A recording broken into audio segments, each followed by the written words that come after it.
welcome to Star Wars Music Minute, where we celebrate the music and sound of Star Wars 5 cinematic minutes at a time. I'm Xanthe Tan, but you can call me Xanthe. And today we are talking about the Rebel victory and the end of the Battle of Yavin and the throne room scene. This is the last part of A New Hope before the credits. And of course, this is minutes 116 through 120. Today's guests are already making their presence well known. It's James Waterman and Justin Scheid, my two friends from music school. We live stream together when TV shows come out, when Star Wars shows come out on the Star Wars Music Minute YouTube channel. So you may actually recognize them if you do that. We streamed about the Bad Batch and Visions and whatever that last one was. Book of Boba Fett. Additionally, we might do it if there's movies that ever come out at any point in the future too. I imagine. Yeah. One day. If Star Wars ever decides to release a movie ever again, who knows when that will be?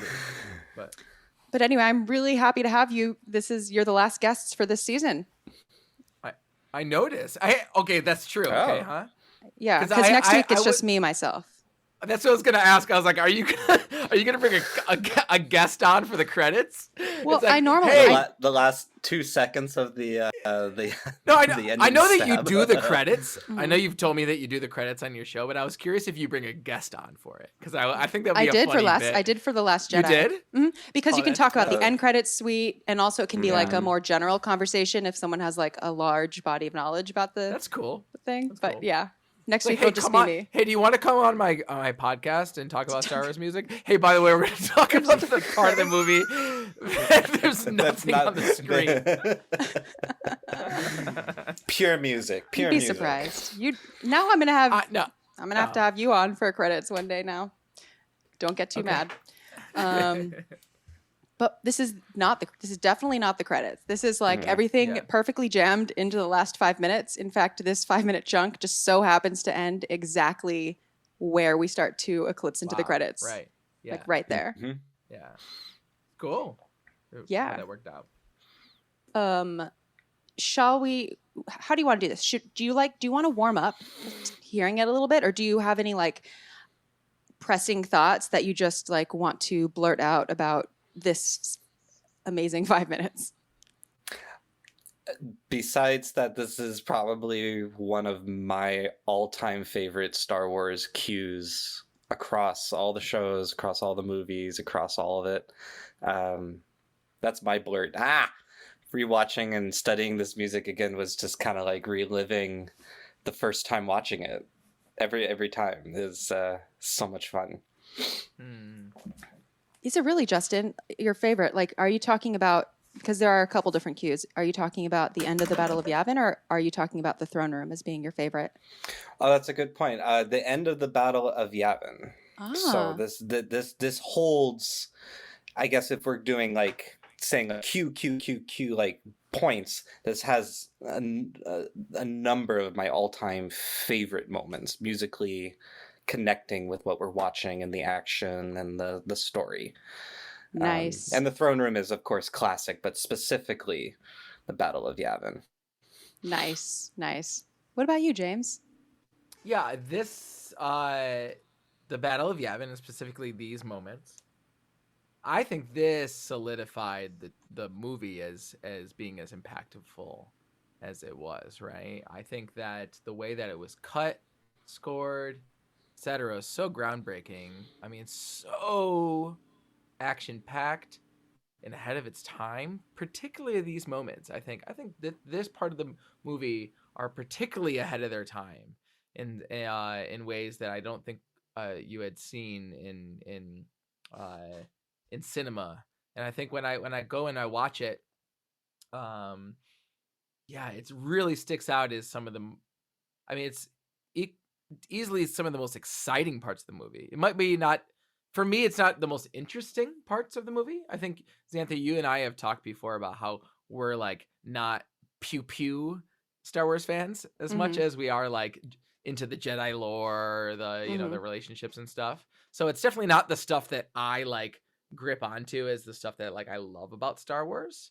But I will say that this is definitely the most exciting part of the movie to me, because it's like just the way that it's put together as a piece of cinema. It's so ahead of its time. I was trying to think of like anything in like by 1977 that even compares. That's like to the type of action packedness that is in this little clip. Can't think of anything, but I'm happy to be illuminated on that. But yeah, it's pretty modern in many ways in the way that it's put together. It's like, you know, all these like cuts, but music, boom, boom, boom, boom, boom, boom. You know, it's got all those things that you come to expect from like modern day action scenes, but it was back in the 70s. You know, it's pretty awesome. Yeah, I would agree with that too. It has just the timing of it all. I think with sound effects, with lines, with the music itself, it's so cohesively. I don't know. I'm always on the edge of my seat, even though I know it's happening, and I've seen it a billion times. I feel, it keeps you there. Yeah. It really keeps you there, you know, and you feel tense watching it. Still, at least I do. You know. Well, let's get into listening to some of it. All right. Nope. That's not it. That's not it. Later. My bad. Later. I also introduced the episode. We'll get there. I introduced the episode with the wrong set of minutes because I was thinking of the wrong set of minutes. This is actually minutes 111 through 115. And here we go. Switch to targeting computer. No? Computer's locked. Getting a signal. Almost. Stand by, everyone. A little farther. Stand by. Stand by. We're behind you, Rebel Leader. We got this. Okay. Wait! Oh, I was right before, but just to the wrong part of the track. Right, the horns come in. Right. Yeah, I remember this. 30 seconds and closing. I'm on the leader. Ooh. Yeah. Can you do that again, James? Yeah, I must have missed one note in there somewhere, but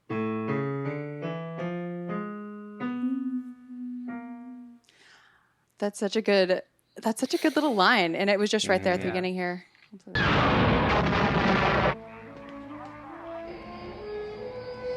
Rebel base 30 seconds and closing. I'm on the It's leader. like that half step. The way it resolves with a half step down. yeah, because it's, you know, it's like kind of flirting around this A, right? So it's, oh, sorry. And then a flat 6, and then the major 7, and then the 9th, and then instead of going to, it goes to flat 2, right? There it is. Right, because you could do this, right, and it'd be hilarious, right?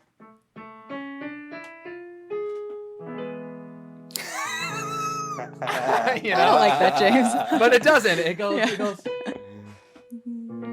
right with the flat 2, creating more tension around the. I don't know if you want to call that the root of the. I think I don't it even switches know. keys. Wow. Switches keys so often in this. My ear is not trained enough to be able to catch all the keys, you know, that it goes through. But yeah, I noticed that little motif. French horn's getting a lot of love in A New Hope for sure. Oh, absolutely. As it should.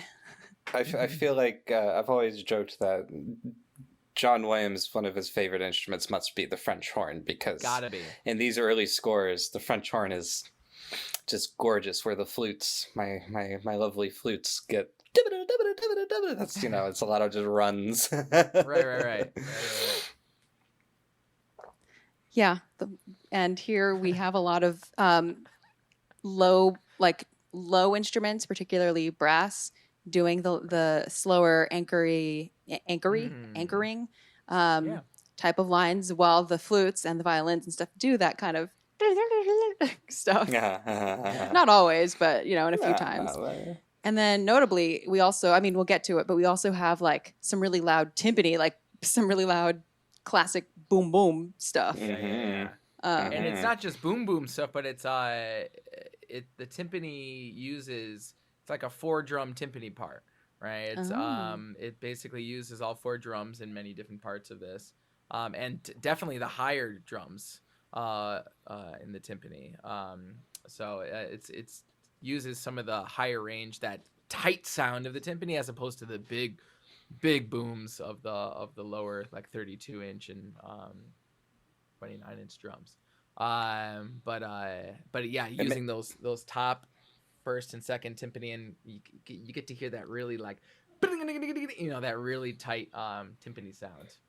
Yeah, it gives it this like super melodic quality that timpani is. I feel a lot of the times will be just roots, fifths, just supporters of the chord, but this really sticks out as like its own melody.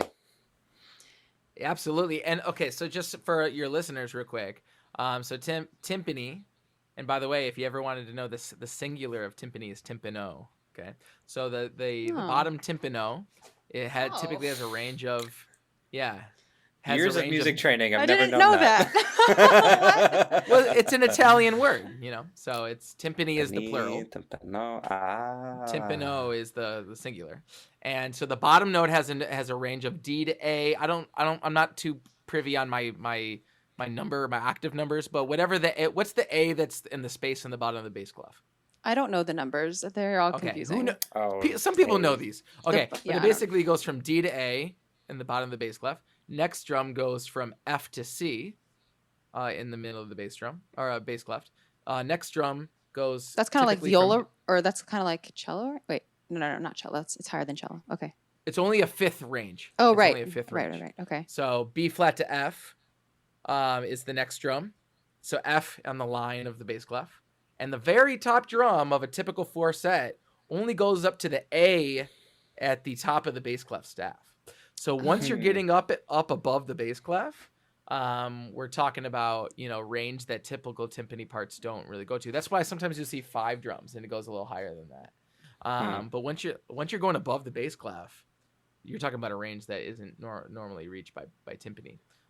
So there's definitely some parts that are in that little higher range, which create because you can hear the tightness of the head of the drum in a lot of these parts, because literally it's being cranked, towards its higher range, and so the tension of the head is higher at that range. So can you make sure to point that out when we hear it?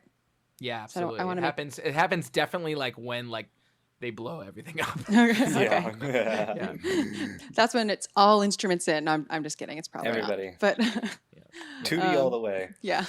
Bring back the Cantina Band. Everyone just comes in for that part. Everyone just jumps in. Max Rebo's in the background. Yeah. He's hitting something. Right. That's Yeah. right. All right. So continuing along. Hang on, Artoo. Gotta love this main theme minor, right? Right.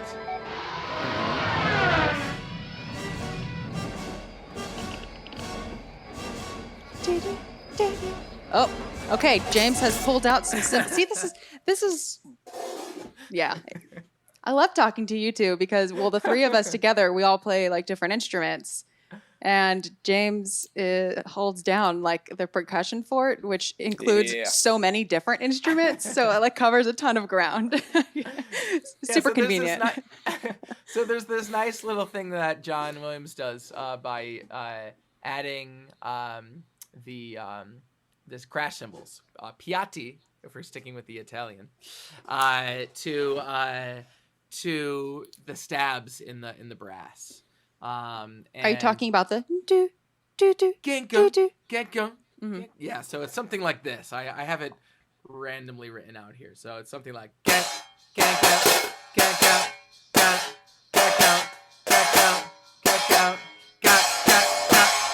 something like that.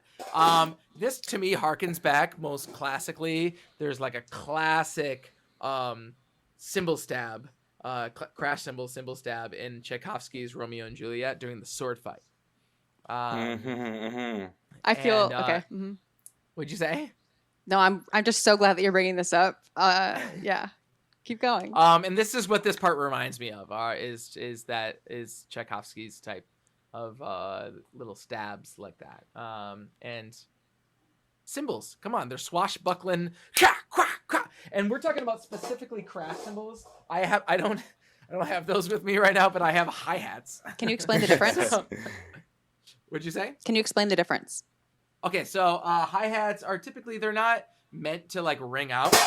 They're meant to be more played like this. Okay. Like It's that. always So two. they have a little thinner sound, not as many overtones. They make crash cymbals to be as dark and like lots of overtones, so it's a little thicker cymbal, a little thicker metal, a little more interesting materials. But regardless, I'm still playing them. The way a crash cymbal player would play them is by holding one in one hand and then actually angling the crash cymbal down.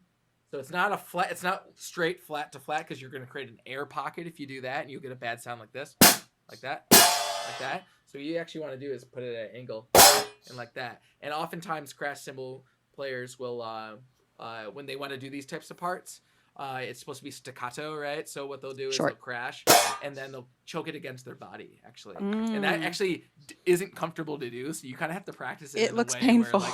I was it just hurts. about to say I'm literally in gotta pain be... right now. Okay. No big deal. But you're in an orchestra, so you're probably wearing a tux, and it's going against layers. Your layers. So anyway, yeah. Okay, so for those who are listening via the audio, which most people listen to this podcast audio only, just so you know, the cymbals that James is holding up, it's two separate drums, basically. It's two separate pieces of metal. Exactly, which is different from a lot of percussion instruments, because both crash cymbals are idiophones, and idiophones means that the actual instrument itself vibrates, as opposed to a guitar where just the strings on the guitar are the part that's being activated, or on a violin just the strings are being activated. Obviously the body of those instruments vibrates too, but that's not the main point of activation, right? So for a cymbal, the actual physical instrument, the whole thing is what's creating the sound, right? But what's interesting about cymbals, when you have crash cymbals like that, it's that you don't have an implement that causes a stick. A stick, right? You're actually smashing two instruments together. It couldn't be more apish, it's one of the most smash two thing, Hulk smash. Yeah. And that's what's happening here. So cymbals are very much they're pure percussion instruments, because there's nothing that's not vibrating. They're just two things that are being smashed against each other to make sound, which are pretty interesting. As opposed to, you'll see a drummer on a drum set who will be using a stick and will be using that stick to hit a cymbal. Their stick. I said his because I'm thinking of myself. Obviously, there's lots of different gender expressions found in the drumming population. But a stick will hit a cymbal, a crash cymbal, and it won't be the thing that's vibrating. So anyway. And it'll ring out for longer. Right, unless you reach out your hand and actually, that's the choke. That's the stop, right? I would say that a crash cymbal hit by a stick won't ring any longer than a crash cymbal played by an orchestra player, because there is the option of going like this and letting them ring. Okay. Okay. So in fact, many crash cymbals can be held longer, because you usually have straps that you can actually hold them and dangle them in midair. And often, a lot of times you'll see orchestral percussionists in the back of an orchestra do that, where they'll crash them and then hold them out so that they're dangling by their straps, because that's the most pure way of getting them to vibrate. There's a lot of percussive cymbal woo involved It's fun. in the orchestral scene. So anyway. I just learned a lot About cymbals. That's great. Yeah. That's awesome. Okay. So the cymbal crashes are kind of like a more technological form of clapping, really. 'Cause you just have two hands together. It's just the super clap. Well, I Yeah. guess the vibra. It's clapping the if your vibra hands were slap. metal. That's funny. Yeah. The big Super clap. Yeah. The super clap, which is fun. And that makes me wonder about the recording technique of this soundtrack, I guess, of this. I guess we can pay attention to that as we go along, like how we think, because other guests have noted on the quality of the brass, like it sounds very brassy, for lack of a better term. There are some instruments that sound a little bit more maybe piercing than we're used to. Yeah, the whole quality of the score is very, what I would say, bright. It's got this very bright feel to it rather than this kind of darker, less overtones in a way. This has like everything's full bright. We kind of feel the whole spectrum there. And then adding these cymbals in there, it's, to me, cymbals are very similar. I know there's overtones and pitch to a cymbal, but with the context of all this, it's almost like adding like a burst of white noise in a way to kind of support everything. So white noise being like kind of a sound. I'm just doing this with my mouth here. That was good. Yeah, it's just that's kind of the white noise. You turn on your TV, you know. Well, I guess we don't do this anymore, but back in the day, you turn on the TV. If you're not on the right channel, you just got the kind of static sound. So composers, musicians like to add these less pitch defined percussion instruments. Am I saying this correctly? Yeah. Pitch defined percussion instruments to kind of add lack of a better word, a splash. But I know there's splash cymbals as exists, but like as this like white noise support for everything else. It just fills out the rest of the spectrum of sound. So you kind of just you get kind of everything all in one, but in these like short bursts, which is, you know, super effective. It's almost like pressing, well, not necessarily pressing a reset button, but it sort of like overrides, like, because it covers such a full spectrum.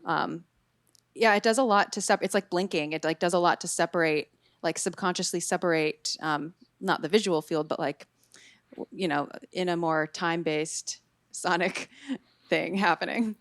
Exactly. And percussion is inherently incredibly noisy. When I talk about noise music with my students, which is like noise music is a genre that just focuses less on, I would argue, pitch and traditional musical qualities, and just goes straight for sound's sake.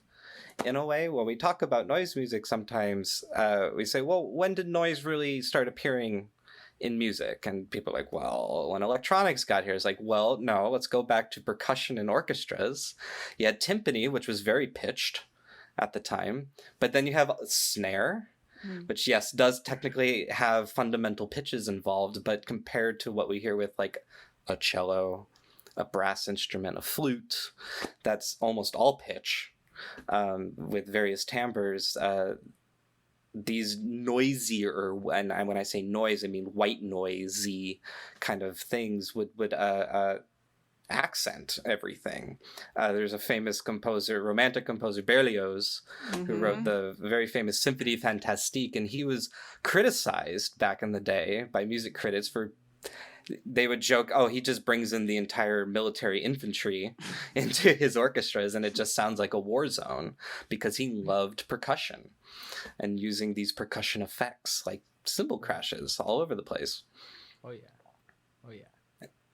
That's and then fascinating. Tchaikovsky, of course, brought literal cannons into the concert hall. Yeah, but, you know, exactly. That's a different thing. So before we move on, go ahead. Sorry, continue. No, you go, Justin. You're a guest. Oh, wow. I was just going to say, before we move on from this, too, I want to point out was that minor main theme in there. It's got the B flat instead of a B natural kind of a thing going on, the da-da-da-da-da, instead of it's, you know, a bit more minor. I've always liked this part, too, because we know the main theme to have ba-da, ba-ba-ba-da-da, they kind of spread it out, but it's quick. You know, it's much quicker. It gives us this sense of an urgency. You know, In the normal version, you mean? The digga-da-da, the digga-da-da, Yeah. So I'm gonna go back so you can hear that again, because I really love the way that the main theme is, I guess, manipulated here and presented, you know, in new ways. And I'm thinking not only the melody and the kind of flattening, of it, so like the flattening of the note to make it sound minor, Mhm. but also the rhythm, like you said, and then later on in these minutes where there's like the counterweight of the. Do you know what I'm talking about? We'll get there, but it's like then there's a counterweight of like another line kind of moving alongside it. I love it, and also it's like Luke's theme here. So There's a lot of great manipulations and variations on this theme all throughout these 5 minutes. And really this movie, and it's like it's the movie that definitely I think uses the main theme in the coolest and biggest variety of ways. So play that again.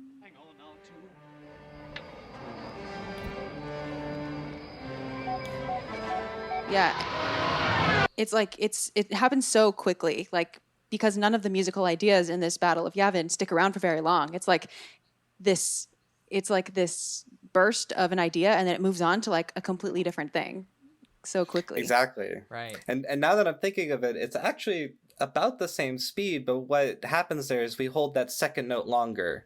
So it makes it feel more urgent, because the main theme would go bam bam ba ba ba bam bam ba ba ba bam, and this one just goes bam bam ba ba ba bam bam, and then goes off to something else. So it's just holding that second note just gives it this urgency, like we're waiting. Oh, stumble, there it is. Right, and there also seems to be harmony underneath it that within that context creates some kind of dissonance. I'd like to listen to that again. Yeah, let's listen to it. Because is there like some string pads in the back or something, or like what's there's something else going on underneath it that makes it seem dissonant or in a weirder key than it normally is. Yeah, let's listen. Rebel base, 30 seconds and closing. I'm on the leader. Hang on now, too.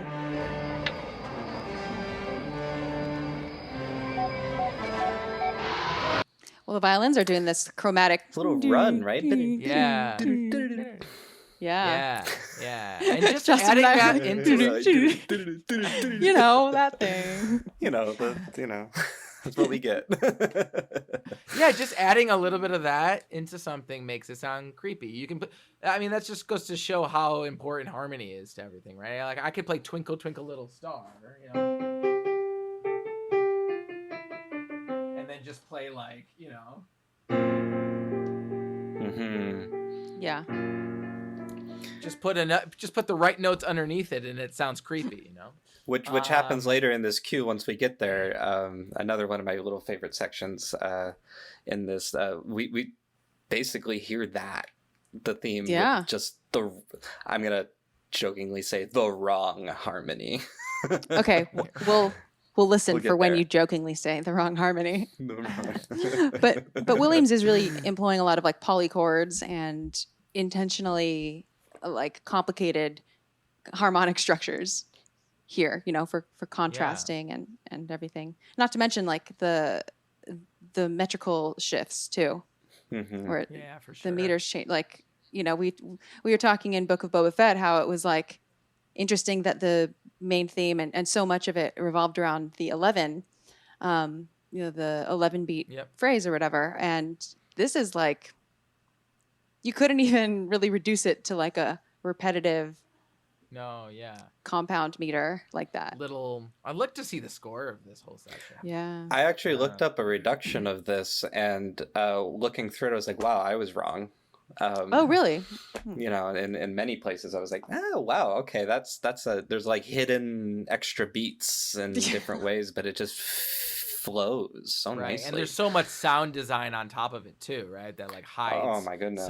some of what's going on. Like sometimes you can't even make out what's going on in the score because there's intense sound design going on, and so in some ways it's not supposed to like completely be everything. It's not supposed to be, I imagine, completely heard all the time, right? Yeah, and actually they're okay. We're not. Just keep going. I'll get there. Should I keep going, Justin? Yeah. I was just gonna say we hear some great R2D2 sound design in this part too. Oh, okay. Yeah. Okay. The good stuff. Well, we'll get there. Okay, here we go. There's that crash cymbal. Yeah. Use Use the force, Luke. And then this just drastic, sudden change.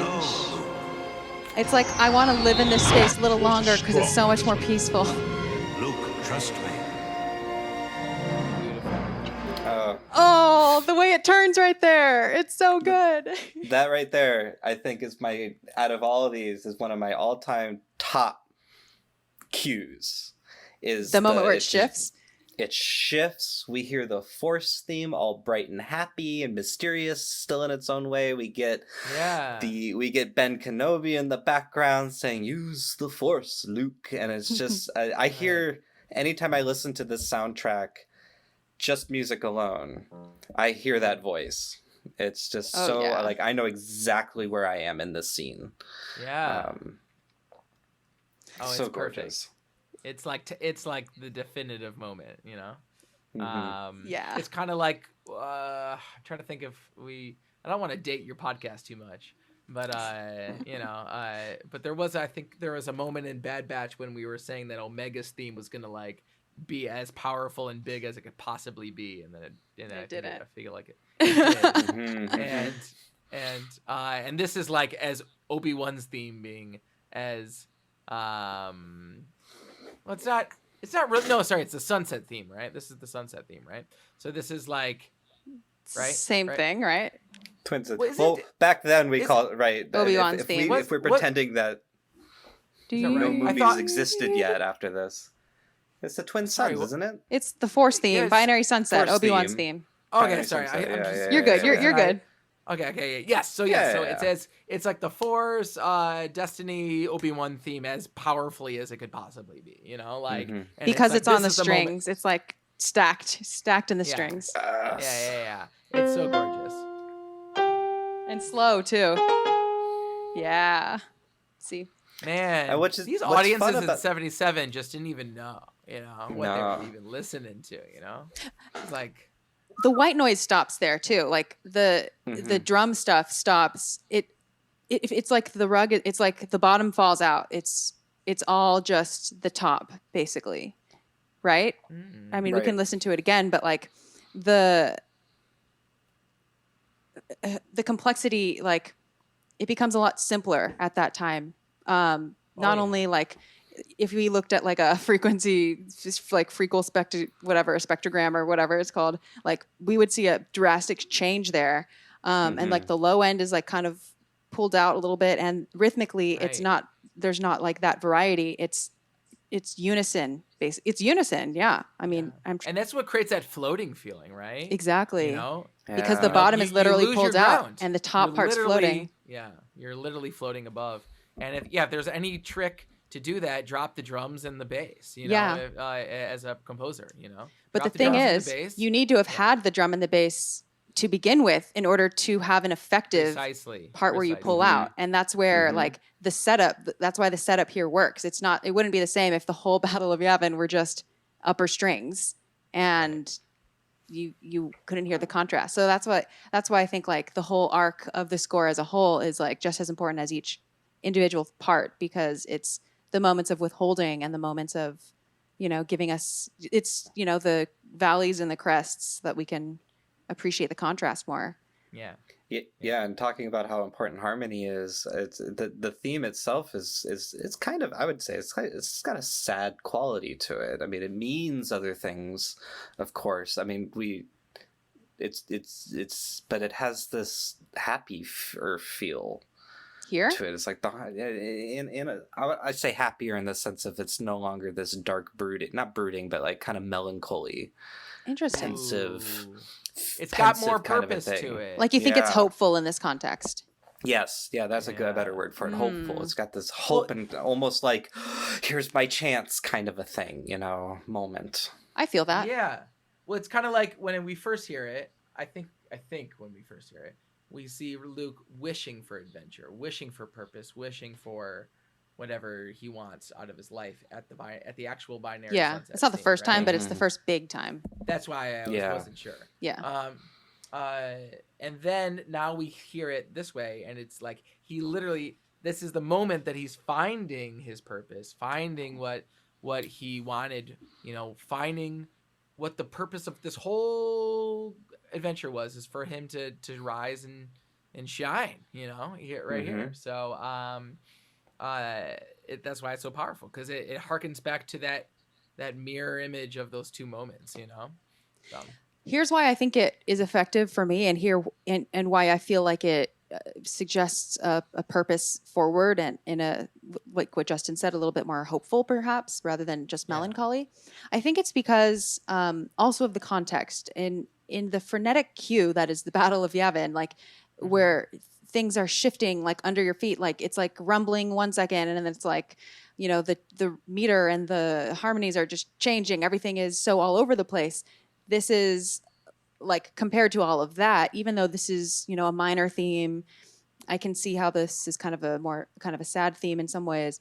When this comes in, because it's all uniform, everyone's on the same page playing it, it's unison, it has that floaty quality to it due to all the drums being taken out and the low instruments. It's like there's this newfound unity that is birthed out of like this chaos, basically. And I think that's like, it's a moment of clarity after, it's like the texture, it's like so many things, where the theme itself is no longer as important as the way that it's presented. So it's also a great nod to the orchestrators here. Because it really is like all the everything syncing suddenly. Everything is now singing the same tune, and it's a clarity. Luke needs clarity in order to move forward with purpose and feel solid, have the strength to, let go and do what he needs to do. Right. This is his moment of clarity. Agreed. And then after that little moment of clarity, after that little prayer,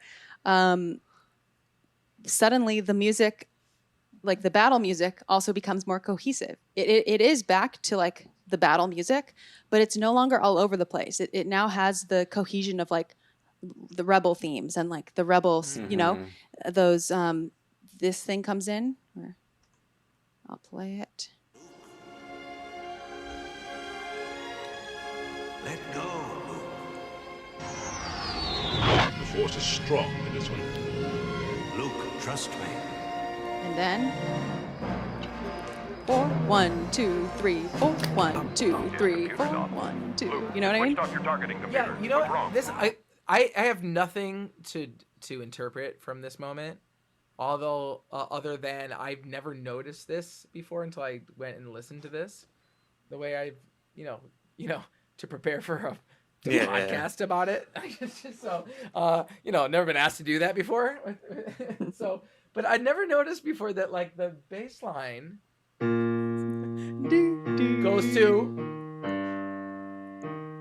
goes down to a G, goes down to the relative minor there. I found that so interesting. I don't have, like I said, I have nothing to propose of why they did that. If you asked me to sing that part, I'd be like, I just would have stayed there the whole time. Yeah. But it doesn't stay there. The bass line and the timpani goes down,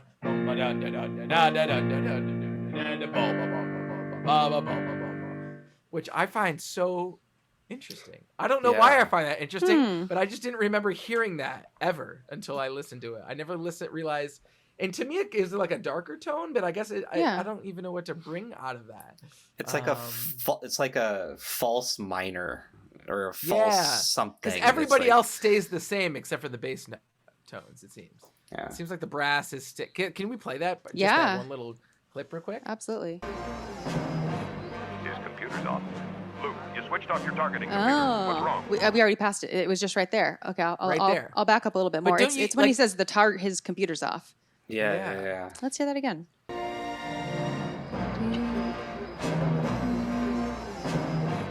His computer's off. Luke, you switched off your targeting computer. Yeah. See how some of the voices go down to that G? Yeah. Isn't that interesting? Yeah. And yet it doesn't terribly fundamentally change the whole. That's why I never noticed harmony it as a before. whole. Yeah. But it's like kind of a subconscious. Like now I'm curious how that decision was made, because I part of me, it happens like when the voices come in, like when the speaking comes in. So it makes me wonder if that leaves room, if it kind of opens up space for, I don't know the answer. I don't know if it opens up space for the voice to be heard more, or like a subconscious shift or something, or if it really is just, it does give it kind of a darker tone. It's like, Right. when you add like an extra note to like a chord that's not, a non-chord tone or whatever. Right. Yeah, that is good observation. I also don't know what to make of it, but I don't really know what it's to cool make to of it notice. either. That's I kind of like it. Yeah, it's cool to notice when there's these little details that don't necessarily have to mean something, but it just makes it's such a rich score to analyze because of things like this. Yeah. Yeah. Absolutely. Yeah. And then that rhythm or whatever, I don't know what to call it. That do do do do is, I believe Frank Lehman has that in his complete catalog. It is. I know what the other one is. This one is definitely one. The one. Those are the heroic descending tetrachords. I can't sing it fast enough because it's very fast. But descending tetrachords. yeah, but this thing,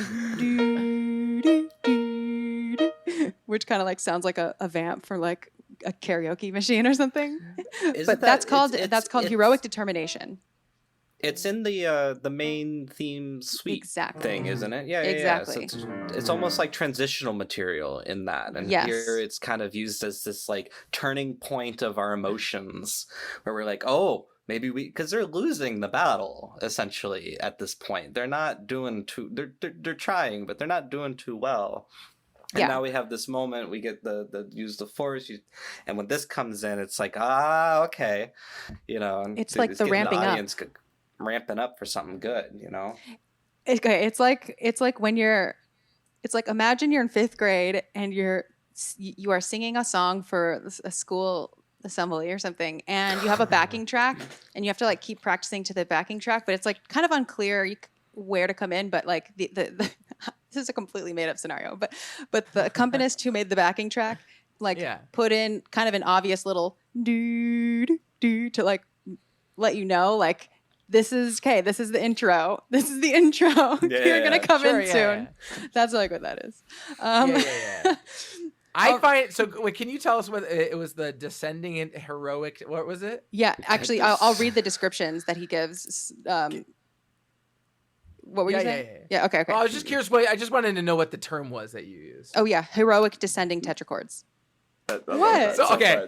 Now, what I find funny about it, and I'll say this, not to say that John Williams isn't like a total theory head and like knows his stuff really well, but you gotta imagine that when he wrote this score, he was just like, okay, we're in like B flat major. I'm just gonna like do a little. Oh, of course. And then years later, somebody writes a book about his music and goes, "Those are the descending heroic tetrachords." Oh yeah, absolutely. Meanwhile, like back in like 1976, he's just like on his piano going.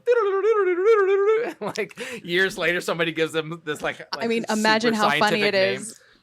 Like as we talk about, don't get too famous, or people add real weird names to the things you do creative. Well, I've always said that about. We're not ones to talk. We've been doing that with like Kevin Kiner and Joseph Shirley's music. I've always thought that about like the music of Johann Sebastian Bach. We have such intense books and study, and then if he came today, he'd be like, "No, I wrote that over breakfast, and it was It sounded like, good. No, I don't know. It sounded good with my oatmeal. It sounded great."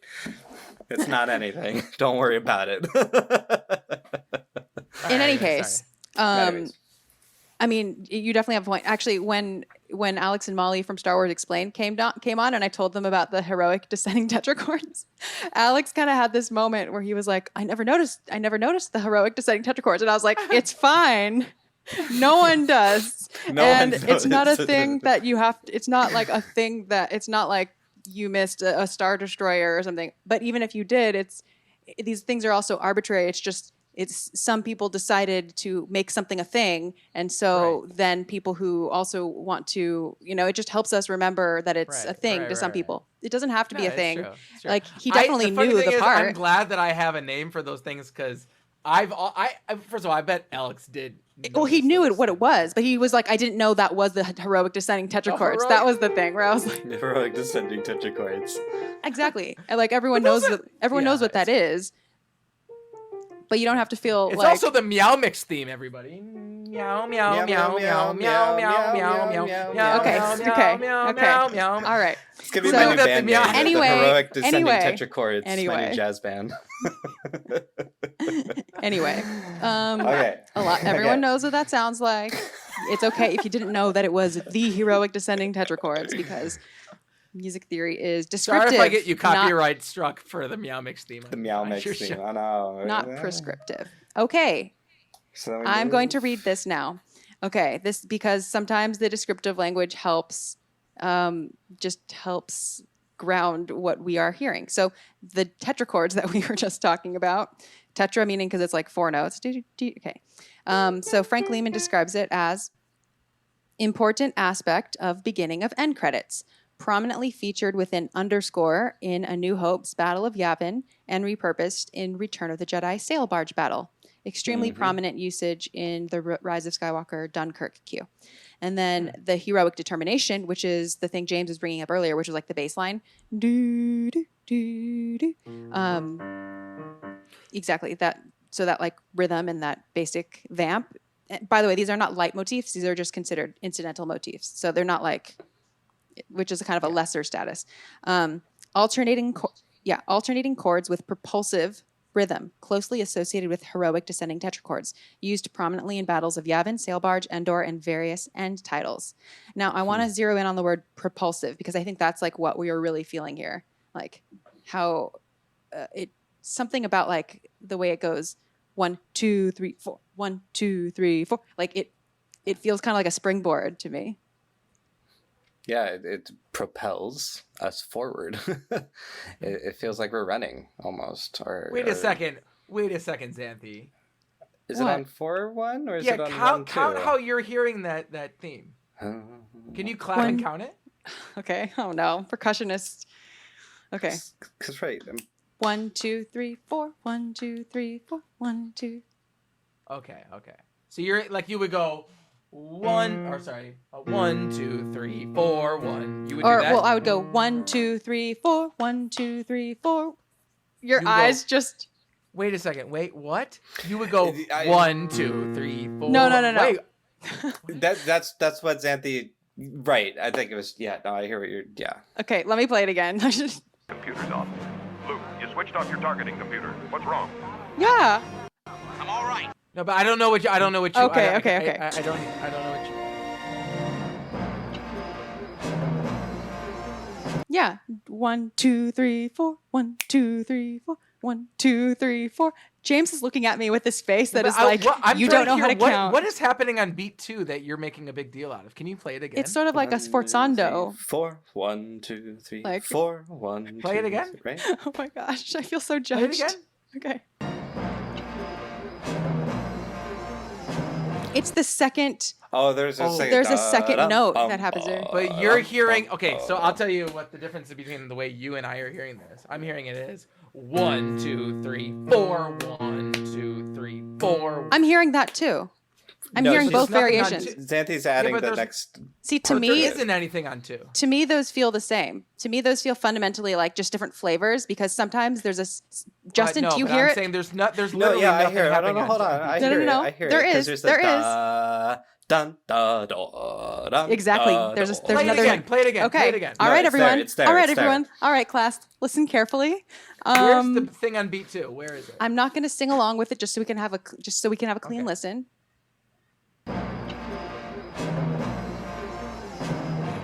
His computer's off. Luke, you switched off your There's a targeting brass computer. Okay, so What's wrong? but yeah, okay. There is like dun da. Yep, dun, that's what I- dun, yep. da. Yes. Yeah, but it's so much lighter than the first other 2 acts. Yeah. I wasn't doing like I haven't rehearsed my 1, 2, 3, 4, 1. It's the 2. Okay, I don't know yeah, though. You're right. You know, there is an attack. The 2 Yeah, kind yeah, of does yeah, have an yeah, attack to it. No, it does. There is, and I'm sure Yeah. the brass. I bet the brass parts are literally quarter, or sorry, quarter, half, quarter, half, right? So That's probably what it is. Yeah. But anyway, the point being is that I barely even heard it the first time because it's so not accented. Okay. I feel like it is. I feel like there is a nice little forzando there. All I'm right. with you. I'm with you, Xanthe, on that one. Thank you. On that. Okay. Thanks. I I'm don't usually think with there's a James, but I'm on forzando there. Xanthe's side I on do this not one. think there's a forzando. There might be a tenuto mark. or Okay, you're something. right. I don't think it's a forzando. I think what it is another instrument starts there, or like I think one instrument just has the 1 2 3 1 1 2 3, Boom. and I think another instrument has comes in on a 2, or like definitely has a like onset There's a chord. on a 2. Yeah, there's a Right. little brass chord thing. So it might be like do do do do do do, or something. You are accenting the absolute bejesus out of that beat too. To and the for The emphasis. emphasis. Why are we even arguing about this? This is I don't know. It's like old times. All right. we're like, oh yay, something we can argue about. I missed you guys. Okay, let's continue listening. All right. All right, continue.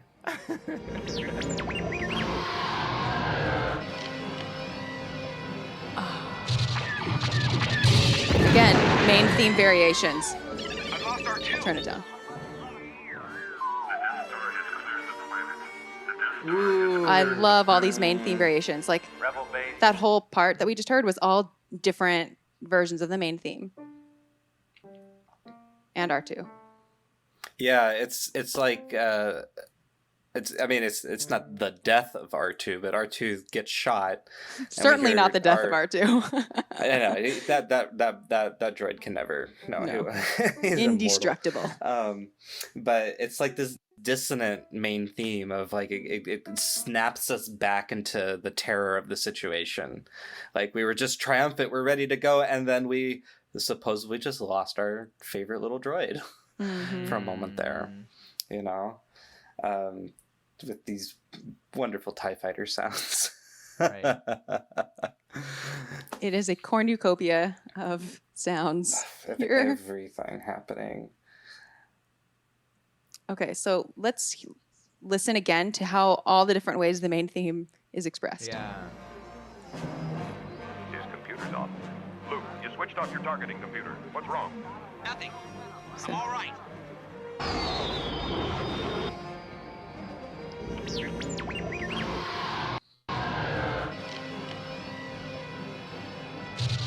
And then that's a different key. So in that, the horn was playing the melody. It was like dee dee dee. Yeah. Or B whatever. flat major, right? Yeah. Mhm.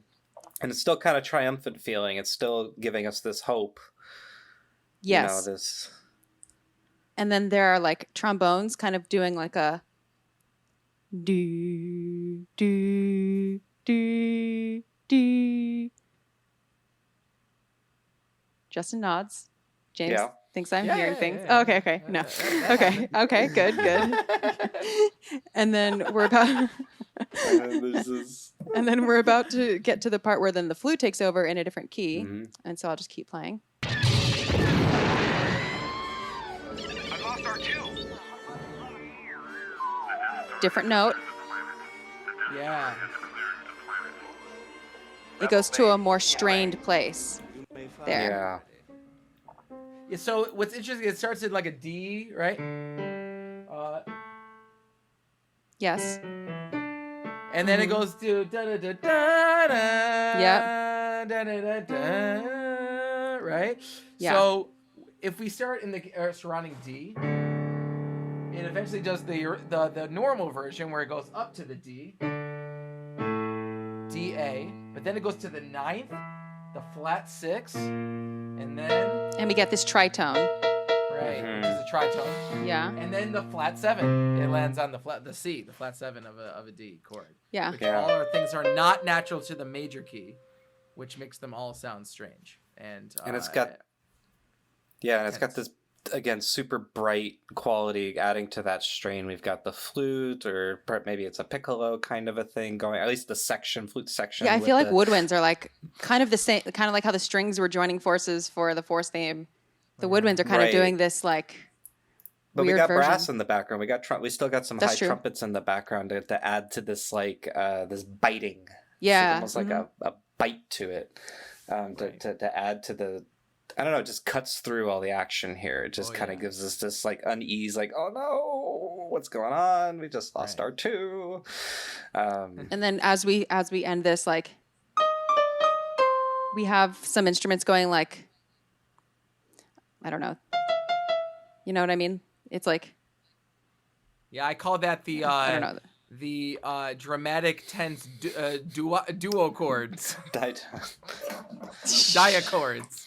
Famously reinvented through the Book of Boba Fett of the 2-note. Okay, I'm playing. Many ways of using 2 notes. Rebel base in range. Yeah, that's really cool. Fly Was it the ready. French horns? Yeah, I think so. Yeah. Yeah, lots happening. And then Really cool. Command Epic primary timpani. timpani. Oh, Yeah. So is this? You know- Is, Boom, boom, boom, boom. tell us about the timpani here. so yeah, go ahead and play it again. Yeah, this is not the 4. This is not what you were talking about before, right? No, it uses 4 notes. Yeah. So that is a timpani player using all 4 drums right there. There's 4 pitches at least. Wait. Let me, Bum, bum, bum, bum, bum, bum, bum, bum, bum, bum, bum. It's got oh, a bum, bum, bum in there. So right there, anytime you have 3, here's the funny thing about timpani. If you got 3 fast notes like that, you have to use 3 different drums, right? oh, seriously? Yeah, because otherwise you're glissing down. The only way to make that, because otherwise you're gonna have. Oh, I thought you meant if you right? stay on the same pitch. Never mind. Oh, yeah. Yeah. Yeah. But this is literally right. So we have a G, an F sharp, I think, or maybe an F natural. I can't. My ear's not great, but G, F sharp, D, and then an A somewhere. That right there indicates 4 different drums. Okay, let's hear that again.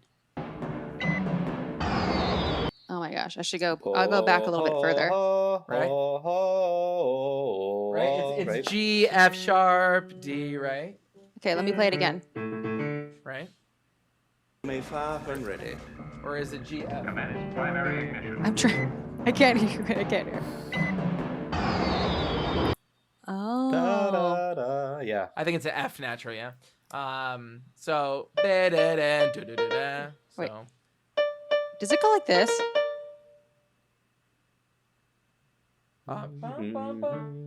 I'm bad at hearing low stuff, so I really am like. Okay, Okay. play it Okay. again. Okay, let's No play it one say again, anything. and no one say anything. I need to go back further. Sorry. Okay. You may fire when ready. Command is primary ignition.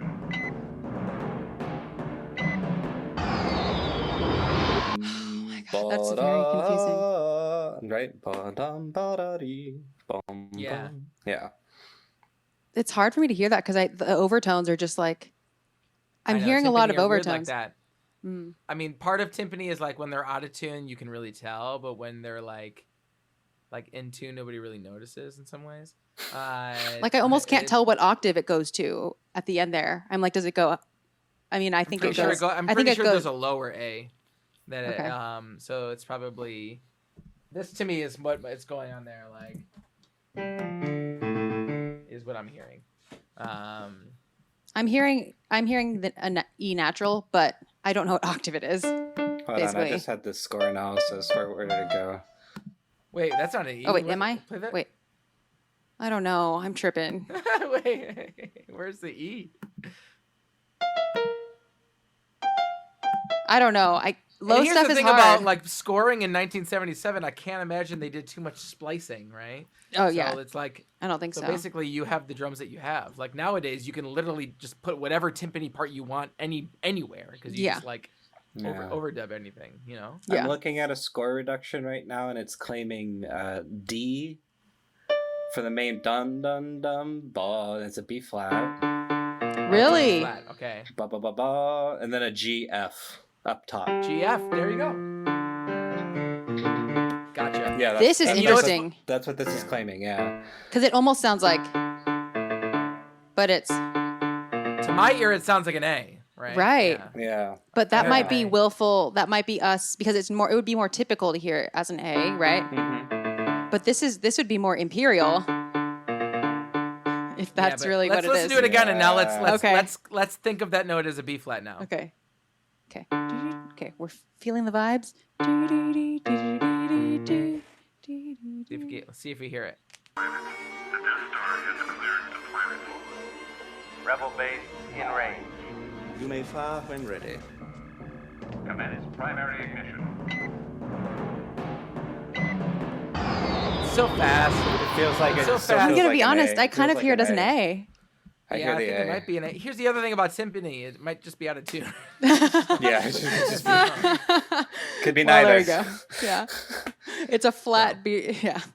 You have It's to supposed- also understand that, like, the way that timpanists tune their drums is in the back of the orchestra with their ear pressed to a drum while the piece is happening, right? Mm-hmm. So it's like they're trying to find this pitch, like a needle in a haystack, Yeah. right? Like, and they have probably like 5 measures of rest to do it, and they're like, oh my god, I got to bring this drum up from an F to an A. And I got to find that while the orchestra is playing a piece, right? So Yeah, and doing like all these weird chords. And sometimes, some- a lot of times nowadays, the timpani have little gauges on them that tell you Right, kind right. of ballpark, but they're not exact. They're never exact. They're never like exactly the way you want them to go. So you have to use your ear. That's why you'll see timpanists in the back of the orchestra tapping on a drum and trying to hear it. And meanwhile, like I said, the freaking piece is happening. So you're like trying to find like this. They're like this finding their note, chakras. right? I've Yeah. never been great at that, by the way. I've always found that very stressful. It sounds But stressful. Some timpanists love it, and bar talk timpani parts. Oh my god, it's like hell on earth, man. It's so because there's so many switches everywhere, and it's like atonal, and it's like awful. So, That's good. There's a great section in a different Williams score for the War of the Worlds that uses like 11 or 13 tuned to timpani in different Wow. sections. Wow. And See, it's that's almost all- better than what's normal because you can Right. just probably leave your pitches where they are if you've got Right. 13 timpani. If you had you could have a whole scale. You could have every half step. It's like then you I'm could just have- playing a melody instrument. You could at have a that whole point, octave you know? with half steps Right. in between. Yeah, that would be wonderful. Ugh. Yeah, that's big. That's a big budget. That seems Yeah, the whole concert increasingly better be unlikely. timpani if you're bringing in 12 timpani for that. Yeah, But definitely hard mallets this player is using. You can hear as opposed to soft mallets. Yeah, you can hear it's probably a harder felt mallet or maybe even a wooden mallet. Because the attack Um, is so You accented. can hear it accent and pow, you know. Mm. Yeah. Battle drums, that's what these are. That's what timpani Big battle that's what timpani drums. are from. And in fact, like there's history of timpani. The reason why in Germany traditionally timpani would go low to high, opposite the way a piano would go. It would go low on the right, high on the left. Traditionally that comes from German battle drums. And because there would be like you'd have your sword on your right hand and you'd have your battle drum on the right side. And so but more traditionally these days it goes low to high the same way like a piano does, left to right. So Interesting. Indeed. Let me ask you, James, are there parts in the Star Wars score where you can hear soft mallets, or are you not really sure? maybe not off like I'm sure Okay. not off like the top of my head. But yeah, I mean if you played it, there's might be some spots that have maybe some soft rolls with some softer mallets. But I can't think of any off the top of my head. Okay, and in the score, is it usually notated whether to use hard mallets or soft mallets, or is that player choice? Usually I feel like John Williams at the point that John Williams was writing, he probably would indicate. But here's the thing about like when you're John Williams in this particular situation is that you're going to be the one conducting the orchestra, so you're going to be like you're gonna Able be to able tell just them. tell them exactly, right? Mhm. And I'm I sure feel there are like- plenty of situations where they'll write one thing, hear it, and go, switch mallets, and Usually people absolutely. are wrong about that stuff. In fact, there's this like classic thing with composers will tell you to play a suspended cymbal roll with timpani mallets, and they never actually mean timpani mallets. What they actually mean are chord vibraphone mallets. But they say like use timpani mallets because they think like the cotton will make a soft sound, but actually the cotton, you can actually hear the wooden attack through the cotton. and it ruins your timpani mallets. So like no percussionist usually ever uses timpani mallets when they actually are instructed to do so on a cymbal, because usually the composer is just wrong. So And since they don't correct them, they just keep making that mistake. They're just right. we know how to. More composers these days are not making that mistake. But that's Note to that's more self. like a 90s thing. Okay. I will learn from their foibles. All right, let's keep listening.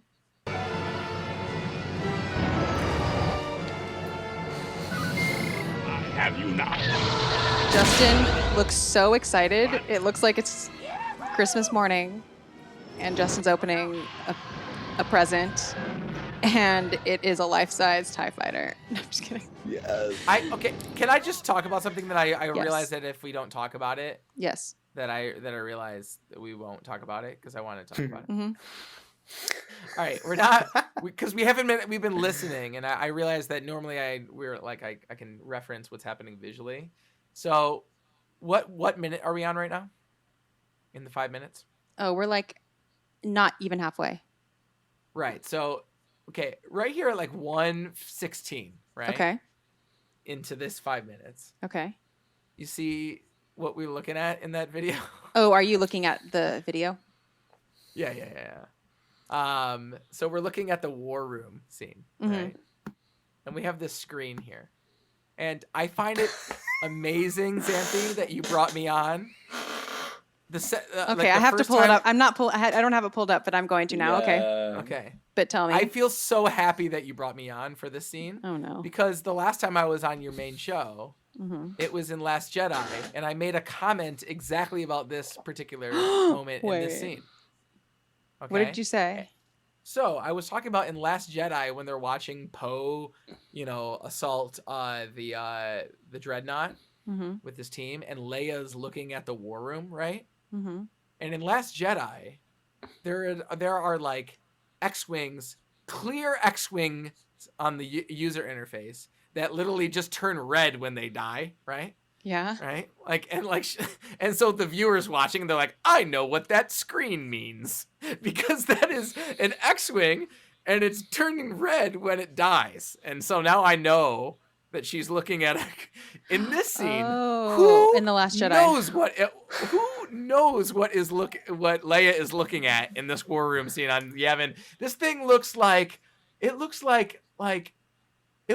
remember doing this piece by what's his name?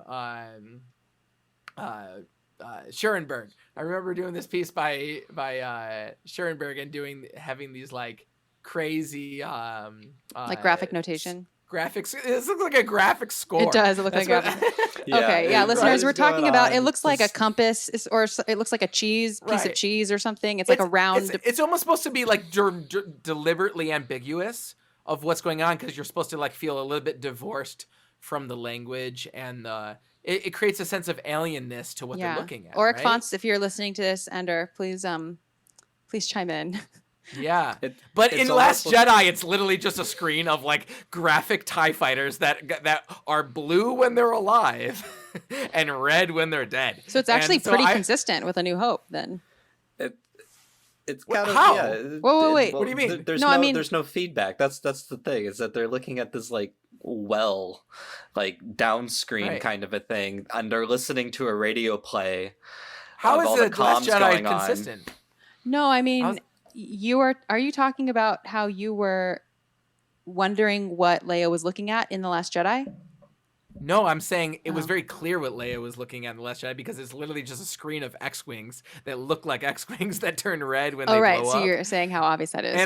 And when I was saying in the last podcast episode, I was I remember now. I was like, obviously they've updated their tech. Oh, so right. that they're more easily read by like the layman, because in this. I get it. In A New Hope, who knows what the screen means? And so now I get to make this point like twice on your podcast, because you've invited me coincidentally to basically follow up that point by reacting to it in the actual scene in A New Hope. Oh, that's funny. So anyway, I guess I remember being I said in the last podcast, I remember being a kid being like, how does that screen work? What is that?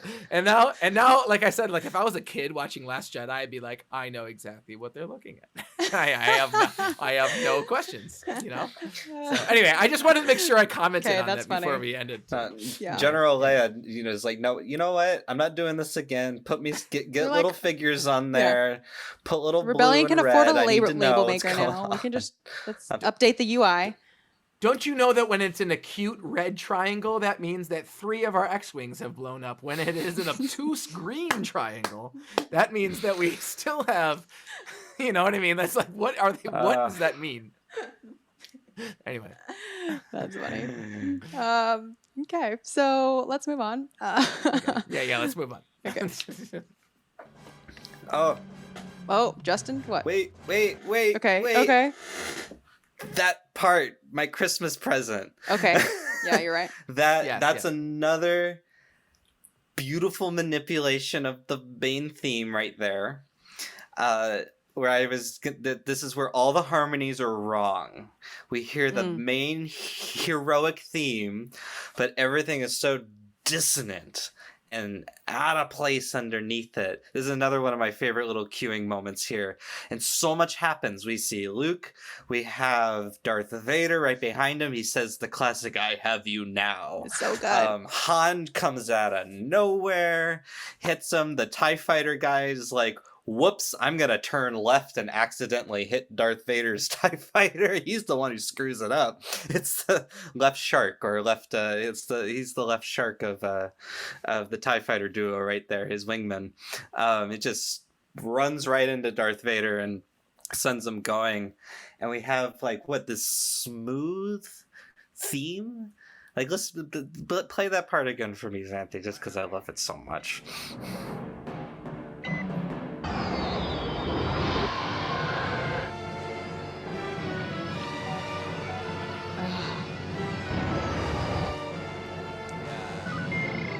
Have you now?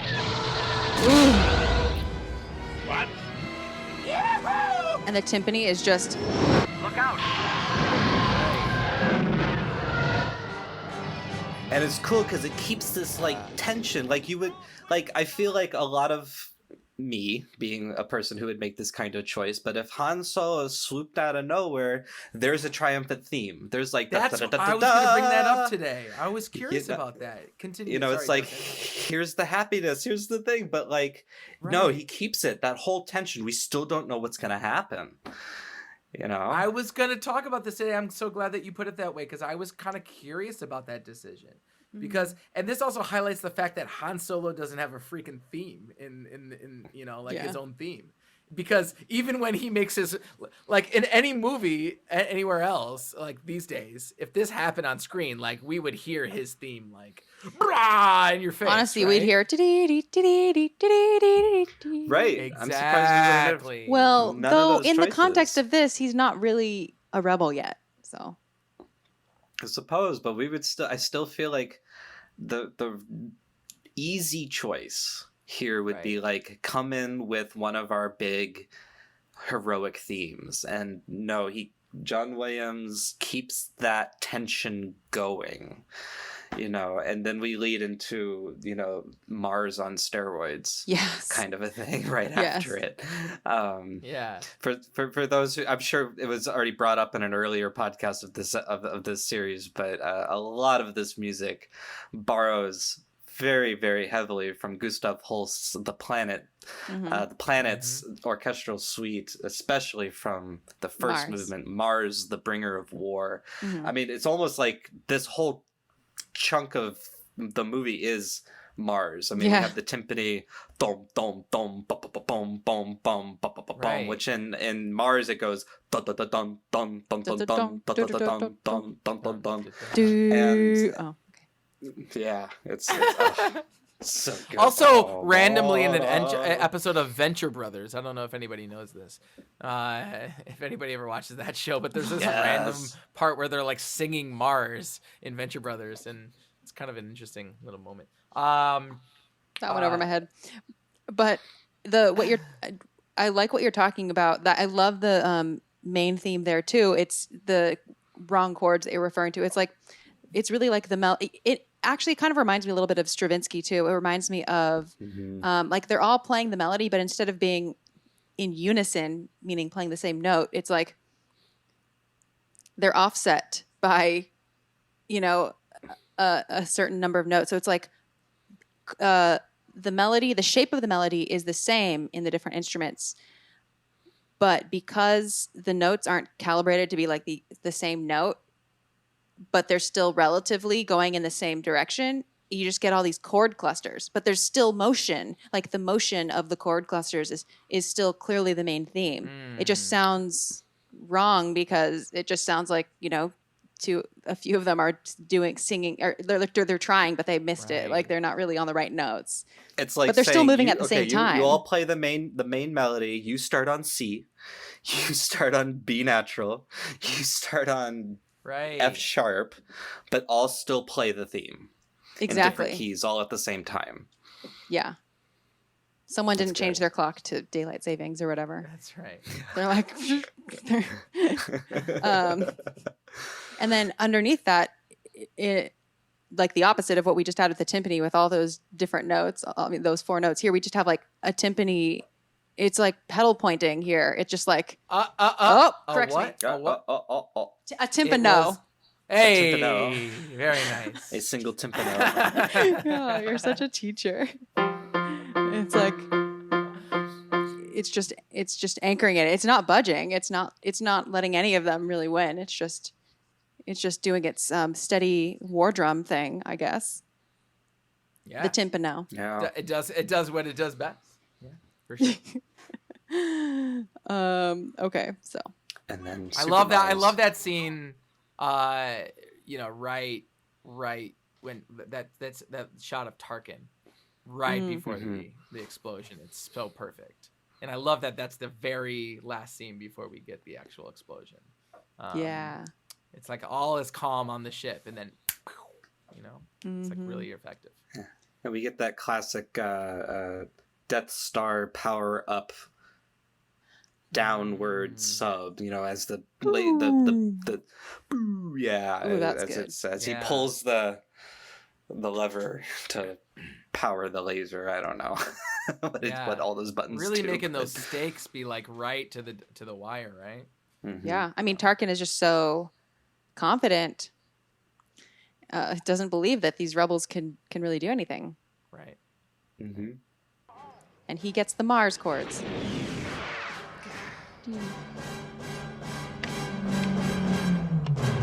Death Star. It's just incessant.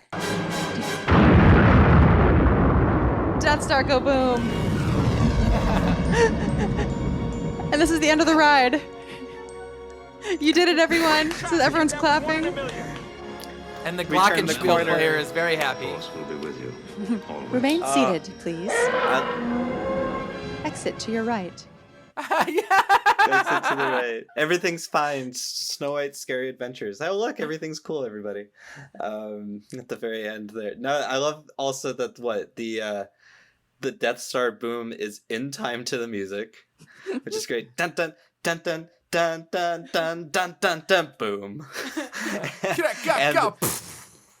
And it's just a low note under. If you separate it out from the sound effects, it's just like, if you listen to this score without the sound effects and the visuals, it's almost like the most anticlimactic thing, because it's like dun dun dun dun dun. It's like Twinkle Twinkle Little Star almost. Totally. It's so you like funny. really hear those like stars afterward. Mm-hmm. It's very twinkly. And who's playing those stars? Let me guess. It's a percussion instrument. It's the Glockenspiel. Good old Glock. It's James. It's me. Personally. It's James. It was James. Percussion is so important in these minutes. No, you're absolutely definitely. And the Glockenspiel has some pretty fun parts in A New Hope, particularly like when we're in space. Some really fun stuff. Oh yeah, entering the TIE fighter attack little too. Star thing. Yeah, exactly. The Glockenspiel is that the instrument used to like get people to their seats in theaters? No, but that is That's another like type of metallophone. And usually it's like one bar they have. They have like one bar Oh, of that's a right. telephone, and they hit it with a little rubber mallet. Which I guess you might, I don't know. I wouldn't call that a Glockenspiel bar. It's just a metal bar. Okay. And Glockenspiel bars are typically like thick. They're thick and they're a little bit they're higher in range, and they're not as warm as that sound. They have an icier sound to them. So what's the difference between a Glock and a xylophone and a vibraphone? Well, I'll tell you. There's also prefixes to keep in mind here. So xylo, if I'm not incorrect, means wood in what language? Someone tell me. Greek. That's what I was gonna say. I was like, Xanthe, tell me, please. Does it not? I was just waiting for you. Xylon, Greek, Xylon, right? Yeah. In Greek, right? I don't know. So in Greek, Xylon is it means xylo. wood, right? Oh. Yeah. Okay. Yeah. Okay. Okay. Okay. See, yeah, I can't speak. Sorry. You just... I mean, the thing is, it's all Greek to me, you know. So anyway, so specifically when we're talking about xylophones, we're talking about wooden instruments, okay? So you wouldn't refer to a glockenspiel as a type of xylophone. You would call it a type of metallophone, right? Metallophone, metal. Yeah, I said, what's the difference? Right? And so that is the difference. So is the material they're made out of. Glockenspiels are made out of some type of metal. And xylophones are typically made out of a wood or some type of like synthetic wood sounding substance, plastic substance, right? And then a vibraphone is another type of metallophone, but it's like a warmer sound made out of aluminum. And there's usually a pedal involved with vibraphones. By the way, there's also like glockenspiels these days that come with pedals, which are really cool. Mm-hmm. And I'll Which say you that's can really sustain cool because notes. because what we often have to do as glockenspiels players when we're playing a glockenspiel that does not have a pedal, but we have to like not have the notes ring out after like a long run, which happens in lots of different types of repertoire, is we have to play it and immediately slam our hands down onto the bars of the glockenspiel. So that it will stop ringing because like the end of the line is supposed to be like staccato and shut off. But of course, no composer ever thinks like, oh, that's gonna be a ridiculous thing for the percussionist to do, right? But we have to do this. So we're like, boom, and then we have to like throw our arms down onto the glockenspiel. Now that they come with pedals, we don't have to do that because it literally has a damper bar that chokes them out for us. So God bless whoever. Range-wise, is it a similar range? Yeah, glockenspiels actually sound, I think, what is it? It's pretty high. Octaves above. They're high, yeah. They sound 2 octaves above what's written. Okay. They're very high. You can call them the piccolo, idiophone, right? Okay. And then xylophones are higher. They usually sound, I think, 1 octave above what's written. Vibraphones ring. So they're as the written. piccolo. Yeah, like is that technically what that would be? No, Yeah. Oh no, never mind. The Glock Never mind. would be the piccolo. The xylophone would be the flute. You're Still high, talking but, about you know. compared to how it's written. I'm talking about people who don't care about how it's written. Like Okay, yeah. glockenspiel is higher than xylophone. Yeah, Glock, then xylophone, and then vibraphone, and then marimba. But marimba Marimba's has the huge same- range. Yeah, that's the thing. Marimba just has a huge range to it. So, Marimba's like piano. And by the way, when I say marimba and xylophone, we're talking about Western classical versions of these instruments. These instruments are actually appropriated from non-Western cultures. So they weren't originally part of the Western ensembles. They were actually taken, and adapted, from like I said, non-Western cultures from Central and South America and all throughout West Africa. So there you go. Kind of like the steel pan drums as well. Oh yeah. And cymbals. Cymbals were appropriated from Turkish culture. So there you go. So here, when we have this like sparkly stuff, Justin, you'll be able to tell. Does this kind of remind you of the end of Star Tours? Yes. Okay. Very much. I think John Williams might have been influenced by Star Tours. Yeah. Star Tours. Star Tours. Okay. The original Star Tours, right? Not the I don't really know. It just reminds me of the end of a ride when you're coming down. Like when you're coming down, basically after the. It's very much like that. It's like dun, Yeah. dun, dun, Because it's like a cushion. Please exit to your right. Yeah, it's like Thanks for coming, everybody. like if you think about like if you're scoring a scene like this, like what would you do after the big explosion? Like there are many ways you could approach it. You could have nothing. You could have like triumphant music. But this is honestly, this is sort of like this whole lead up, and especially because we didn't divert to like a triumphant Han theme. Like John Williams kept going with the track that he was on here. It's sort of like all leading up to the climax in a very, it's going to be a metaphor. It's going to be an orgasm metaphor. I'm sorry. But like, okay. it just keeps going. Like it keeps going, like once you're on the track. And then there's the explosion. And this is like the denouement. This is like, coming down. This is like a little sigh or something afterward. And I just find it kind of hilarious how it just, I know, I imagine like a leaf just gently falling from a tree or something. Yeah, that's all I was going to say. It kind of keeps it like squarely in the realm of something more fantastical rather than like Star Wars is not realism, like, and the way that tragic things or like really huge violent acts or even if it's against whatever the evil people or whatnot, it's like padded with music that kind of it kind of like takes care of the listener in a way. Hey, that's a cool way to put it. Yeah, I agree with that.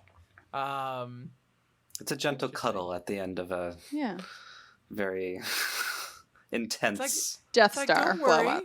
Don't worry. Yeah. All those living things that just exploded turned into beautiful stars. Dust, exactly. They're stars. It's okay. It was the bad guys. Yeah. Everything's fine now. That's such a good point. Beautiful, because nobody's like, other than Jay and Silent Bob, or no, it wasn't even those characters, but the guys in Clerks. Right, when they're arguing over about whether what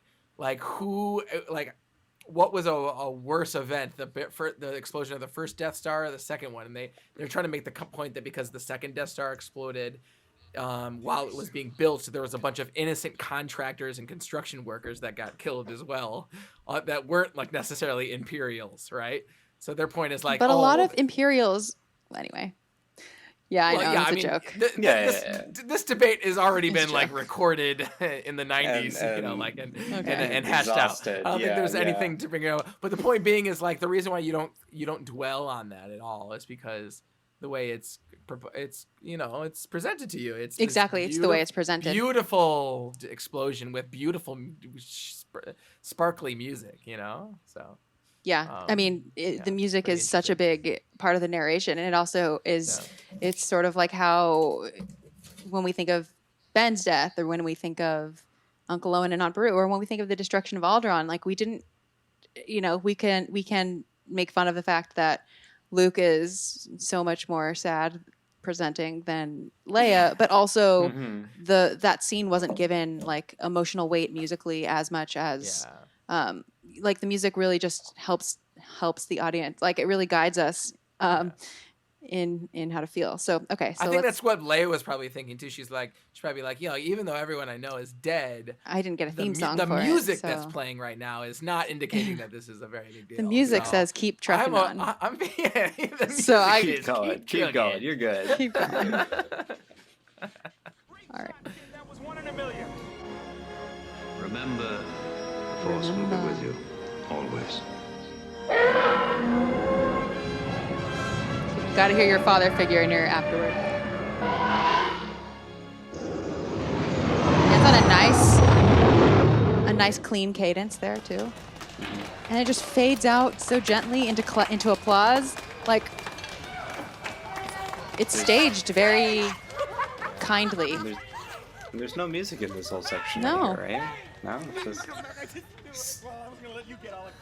it's just their dialogue in this Yavin warehouse as they celebrate backstage before they graduate. Before they graduate. And so here we hear. Can you hear me? say something. Aw. You can repair him, can't you? Oh, We'll he get to work on cares. him right away. You have a must question repair him. Yeah. about Sir, if any of I want to. This is a proposition. I Okay. was thinking about like the purpose of seeing that happen at the very end of the movie when you're supposed to Seeing feel what? relieved. Seeing Artoo, and he like wrecked and possibly dead for a second, right? And honestly, when I was a kid, when I first watched this, like that took me out of like the calming feeling of like feeling relieved of the fight. I was like, oh my God, Artoo's dead. Like, that's not okay. And like, until I saw him again, I was stressed again. And I wasn't like, but they frame it with like the trio being all smiley running away. But I didn't know that as a kid. I was like, Artoo's dead, dude. Like, what? Wait, what? And then you get to see him in the next scene. He's fine. Yeah. So I'm curious if y'all think that in modern day movie making, for this type of movie, whether they would have because I understand that they have to follow up because we see him get zapped in the movie, right? In the fight, right? We see Artoo like get zapped, and like that creates tension in that moment. Yeah. You're like, oh my God, Artoo just kicked it. Like he doesn't even have Artoo to help him, and like he's on his own. Like it really creates tension and scariness in that moment. But so I understand that they kind of had to follow up on that by showing like, yeah, indeed, Artoo is not doing well after that fight. But they also don't like enable Artoo to like even have like a I'm still here even though I'm like charred up, right? Like they just like, he looks like dead. Like he looks like dead in that moment. Right? Yeah. So I'm curious if you think that they would do that nowadays because and to me it kind of confuses the scene a little bit in some way. Like it adds a little bit of tension that I didn't think they wanted at that moment. Maybe. No, but that's just one viewer. I think if we would have done this today, we would have had a moment where Artoo comes out, we all stop, some somber music comes in, and then a single whoop comes in, and you're like, oh, it's okay. So true. Right. You know, that's what would have happened. You know, like kind of like an exhausted, like, I'm okay. Just a periscope It seems blink. a little less formulaic, I guess, is the point. Yeah. Like, Yeah. I feel like there's a formula for dealing with the Artoo type character like being under duress in modern movies, and like Lucas didn't follow that. It's like, why don't we just show Artoo basically dead at the end of this fight, and then we'll resolve it like next scene. But let's make them think that we killed that like beloved character for a second, you know? Maybe it was for people like you who would have an extra like aftershock, basically. Yeah, a little extra hit of dopamine at the end in the throne scene, right? It makes I don't actually recall how I felt when I saw Artoo like that, because I think also in this movie we still possibly don't have a full grasp on droid mortality and the lengths of how long droids can survive and what damage. Like even when we see Artoo get zapped, I'm not like, oh, that definitely looks like a fatal blow for an astromech droid. Yeah, sure. I'm like, that looks painful, but I don't know what they can take. Like I don't know what that means. I don't think I thought that far as a 5-year-old. No, I didn't. I didn't. I'm just saying, possibly, yeah. But it's subconscious though. Like, it wouldn't have been. Well, you got it. You're also like you're engrossed in this thing called movie, like a movie, right? And so you're like, there's part of you that's like, they're not gonna do that, right? Yeah. You know, you have that like that reaction to that, as opposed to like seeing, that happen in real life. Anyway. I mean, I think the droids are maybe considered like a side plot, like a side.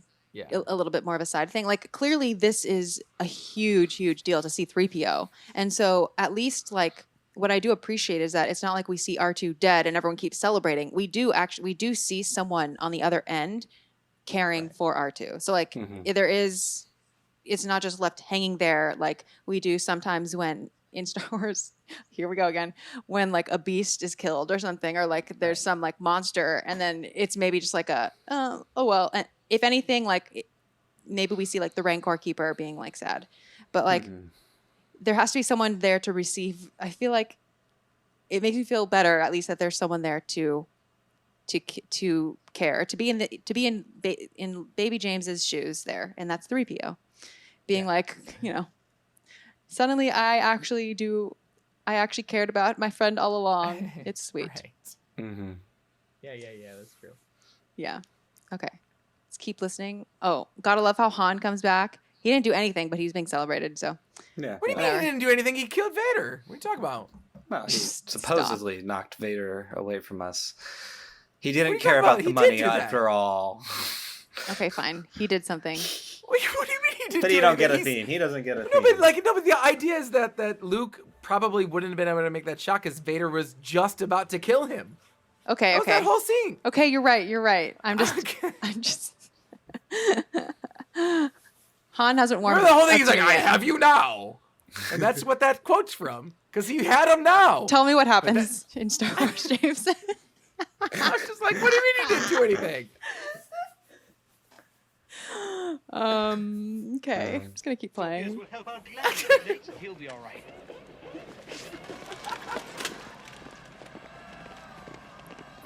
And here we go.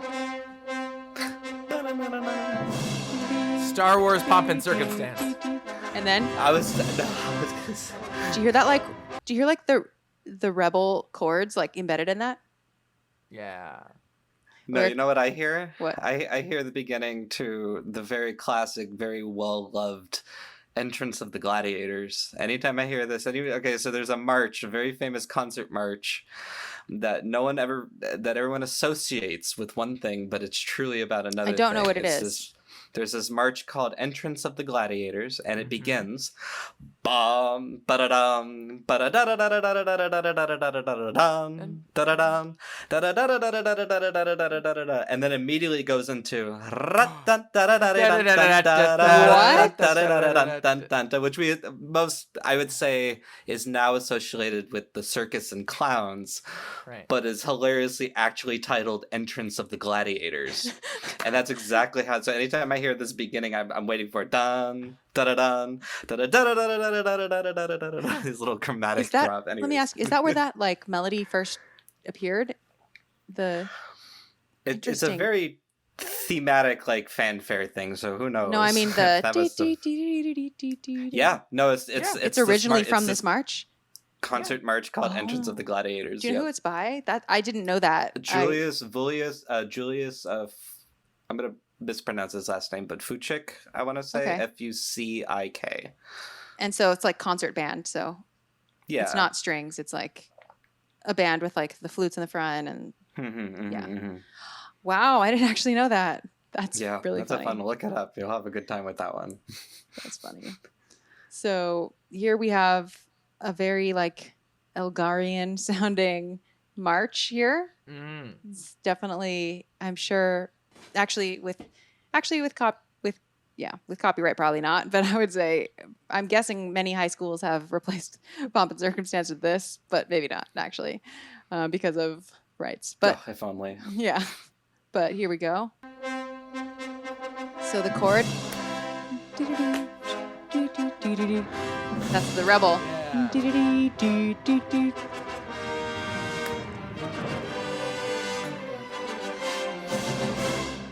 And then it's the Force theme. What an interesting presentation of it, huh?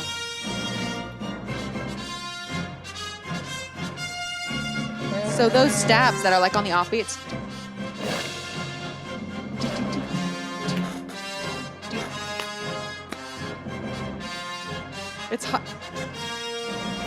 It's hard to stop listening to because it's such like a groove there. But- It's like for me, it's like every high schooler's first experience with subdividing.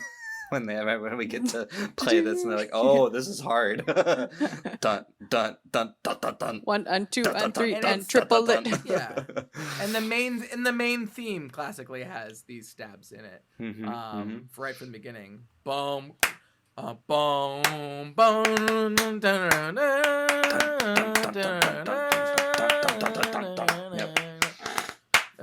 And again, it's the strings, isn't it? Mm-hmm. Is it? Yeah. And timpani. Okay.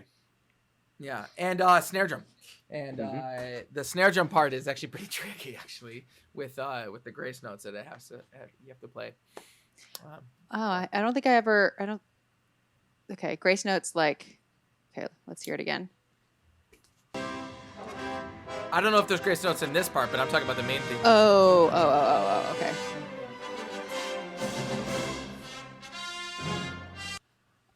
I just it can't- just really gets me that that's the Force theme.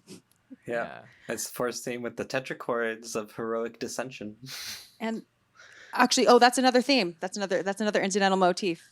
The I don't know how to I can't sing it fast enough, but it's the strings. I'll tell you what it's called and then you'll hear it. Romantic descending trichords. Okay.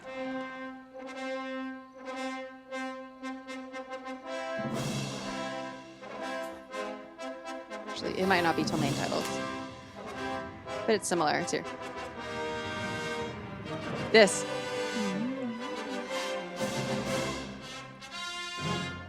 Cool. I actually don't know if that exactly was it. According to, like, at least if I think it is a similar expression because of the strings, the triplets, the kind of ascending thing.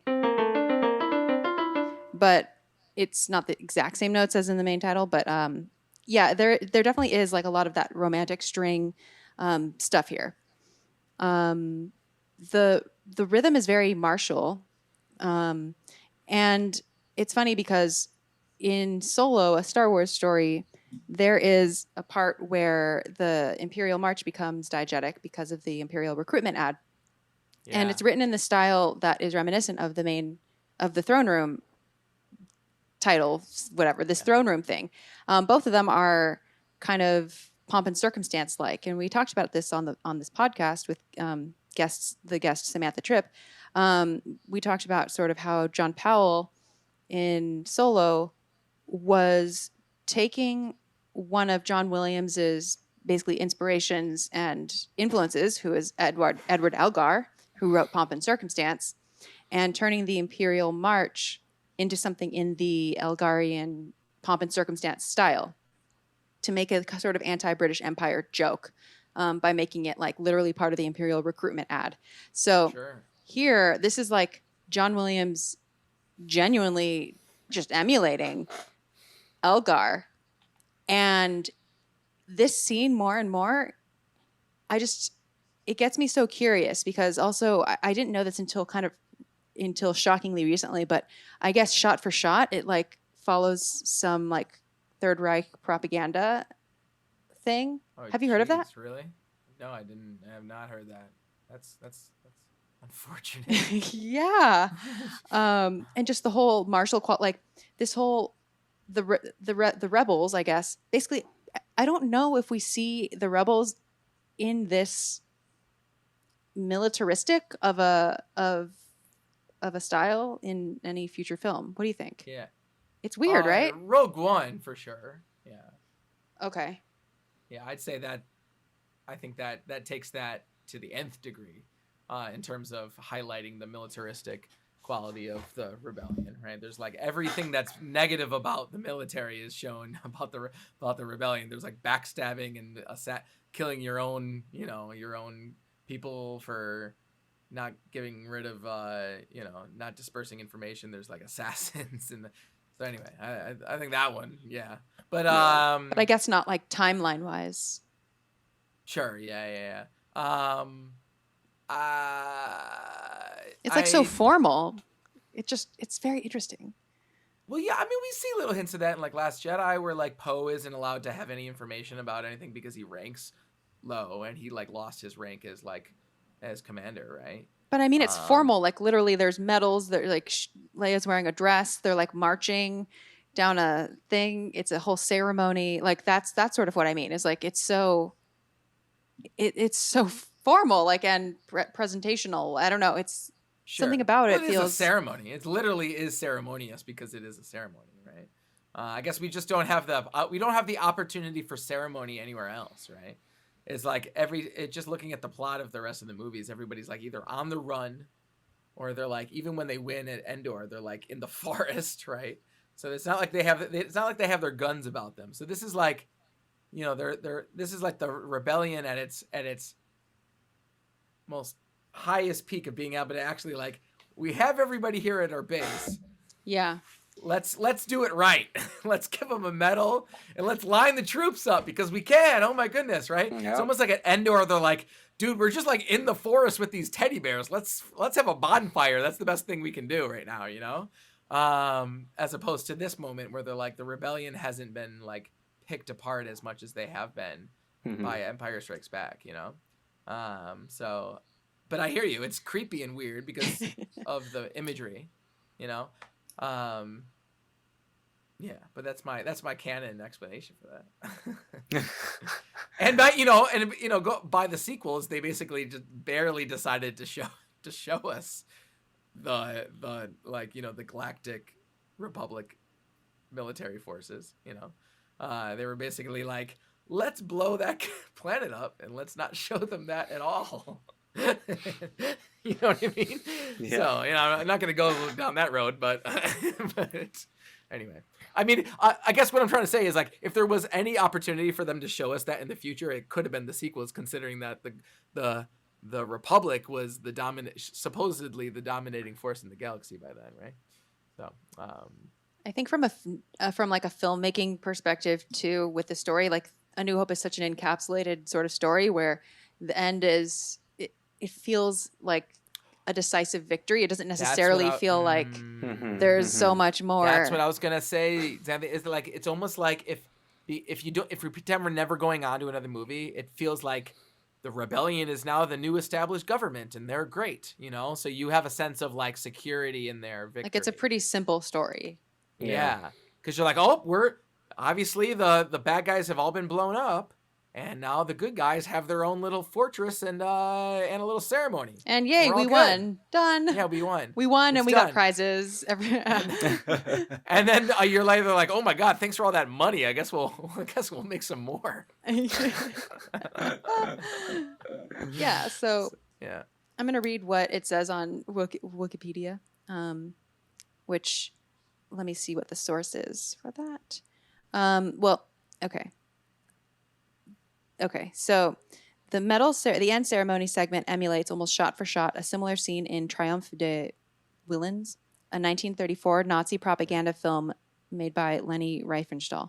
Both segments feature a large and enthusiastic crowd gathered in a ceremony hall bounded by columns with a low podium where the leader stands. In Triumph, Adolf Hitler was the leader in question. Let me check that source. Okay. That source is Star Wars Behind the Magic. Okay. Yeah, Behind the Magic, indeed. This similarity is unusual, as the Nazi references in Star Wars generally involve the galactic empire of Palpatine, whose authoritarian regime mirrors Hitler's Third Reich. Many of the versions of this movie ended with a celebration. In the rough and final drafts, Princess Leia was crowned queen. And in the third and early fourth drafts, Obi-Wan Kenobi attended the ceremony, having survived his encounter with Darth Vader. So, that would have been weird. That would have been. Yeah. So I guess that's the thing. Is like I would assume that if they were going to do that they would do that for like an Empire scene or something, but no. And I don't know more about it. I mean, I guess the question is, like, are they claiming this was an intentional reference to Triumph of the Will? It's pretty. It's pretty gnarly. I've seen it in a bad way. Well, yeah, exactly. There exists like a shot by shot like video comparison on YouTube where it shows literally shot by shot this, and so it is pretty hard to like deny that it is shot by shot like the same thing. I don't know. A lot of times, okay. I listen. I don't want to. What's the word? I don't want to like. Try to refute some like a reaction to something that's pretty important, or try to like defend George Lucas against any type of like association just by defending. But I will say that oftentimes when they do these types of shot by shot comparisons, they have manipulated one side or the other by taking out shots to make it seem like it's even more closely by taking out edited shots. So it's like the shots perfectly line up, as opposed to there's actually a bunch of footage missing there. But I'm not saying that's the point, because I haven't seen that video. I don't know what I'm talking about, but I do want to throw that out there, that oftentimes those videos are exactly as I just said. But that's unfortunate that he would reference that terrible piece of propaganda. Yeah, I mean, I'm not here to like, I don't want to speculate too much about exactly what happened and what the intentions were and whatever, but I did just want to bring it up because of this podcast and the nature of how detailed it goes. So just know that is a thing. And my curiosity lies in like how that happened and why and what it could possibly have meant or not. Like, it may have been like just sort of not really a thoughtful thing, like not meant to, I don't know. Just sometimes people make choices that are not thoughtful and they think they can like do it because it doesn't have to be a big deal or whatever, or they might be just doing it as an experiment or something. And in 1977, nobody was doing shot by shot comparisons of anything, right? So there are just many ways to read into it. And I think it is interesting in the context of analyzing Star Wars from a political lens, because a lot of people have tried to do that. And the thing about Star Wars, especially the original trilogy, is that its narrative can suit like any political faction, basically.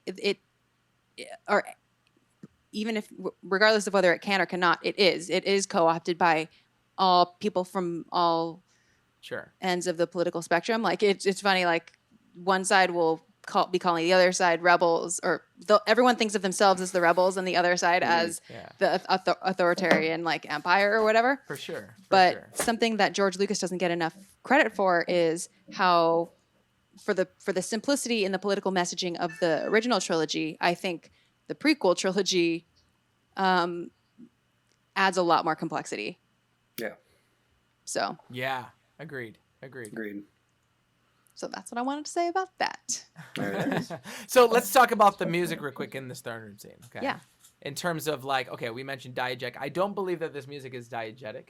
Okay. However, as that hilarious YouTube video that removes this music and replaces it with sound design and sound effects proves that without music in this scene, it's quite a strange scene. So what do we think was actually going on sonically in this scene, in quote unquote real life, right? Like, what do we think was actually going on? Do you think there was actual music going on? I think it's diegetic. So you think they were playing the Force theme? You think the Force theme is like is canon rebel propaganda music? Well, I mean, I guess if we want to, the Imperial theme is canon diegetic music in solo Star Wars stories. So maybe there's, like the Air Force and the military in America each have their own theme and march and song. Maybe this is I don't think that either of those things are canon. Or canonly diegetic, because I think the framing of something as a theme is inherently a non-diegetic. It's inherently an outsider's like analysis of something that is happening ostensibly within a world. Right. So I think even if what we hear as the medal ceremony, as the throne room song, march, whatever, even if that's what they are hearing, I don't think in that world it exists as the Force theme at all. Of course it doesn't. What I'm saying is like, I don't think that's what either of us are saying either. Okay. It's just the rebel. It's the rebel theme song. Like it's their military march in a way. It's their. But that also implies some other things that make things a little silly, right? So like, and I'll say like, here's what that might imply. Okay, say that rebel, say that music that we're hearing in the throne room is actually being played over the loudspeakers in that movie or whatever. Okay, that means that somewhere in the Star Wars universe, okay, first of all, there's musicians that were playing that music. That also means that there's like people in the rebellion that might like walk through their hallways just like humming to themselves. Because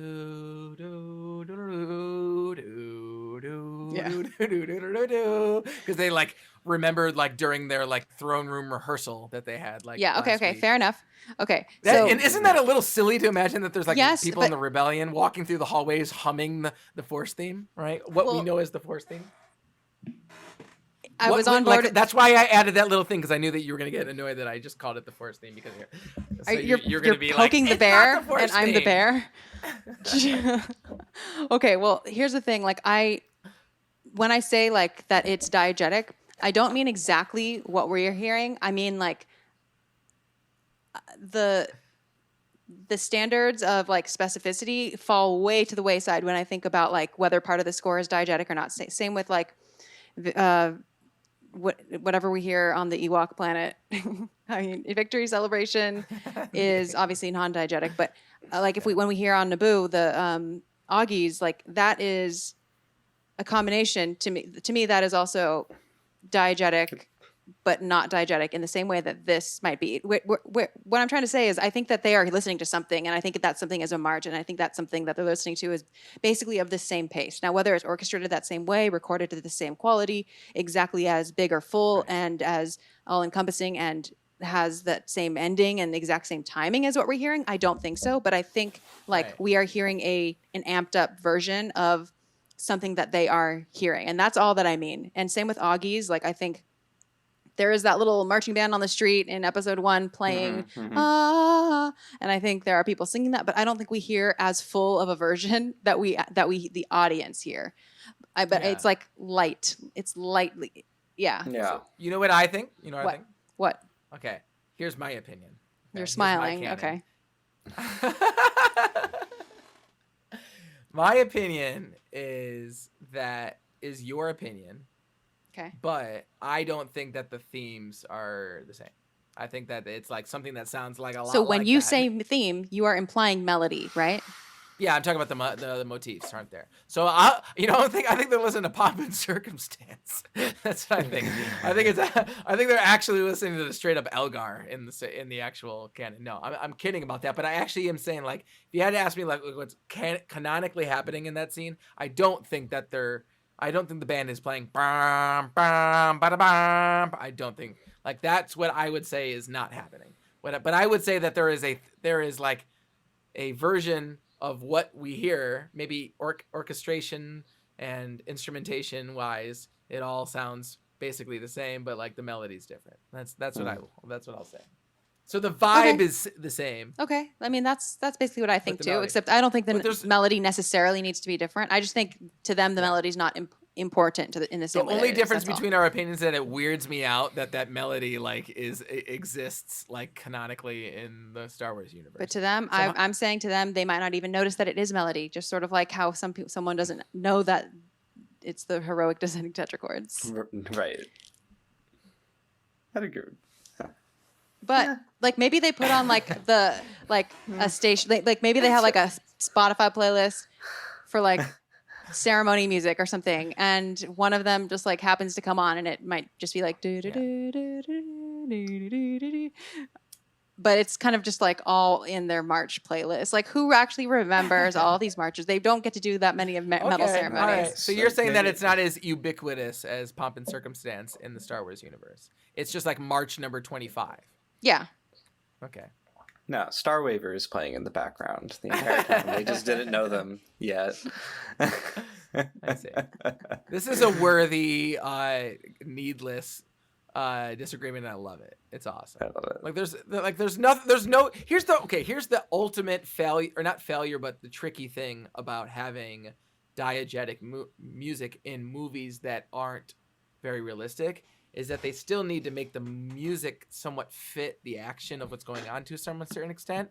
And just that is completely at odds with like how real music making happens. Like nobody, like when you're listening to a band, like it's a chance in a million that they're going to reach their climax right when you're like breaking up with your girlfriend, right? In the same room, right? You know what I mean? Like, but that's non-diegetic. Yeah. Right. So like, just the fact that that's happening at the same time and it fits the movie makes it unrealistic, right? So, I mean, this is just the sheer, like, the contradiction of diegetic music in a movie that already relies so heavily on emotional cues from its music. If it was like Cinema Verite, where it's just like we're just like taking out that, you know, we're just going to watch the whole thing, like, you know, with no score at all and everything like that, you know, like, then we would have to worry about this. I think it's much less so though with something like a ceremony, because like a ceremony would be more timed and would be easier to actually do that. Right. Yeah, you're right. I win. All right. I'm just kidding. I'm just kidding. kidding. Okay. Let's final.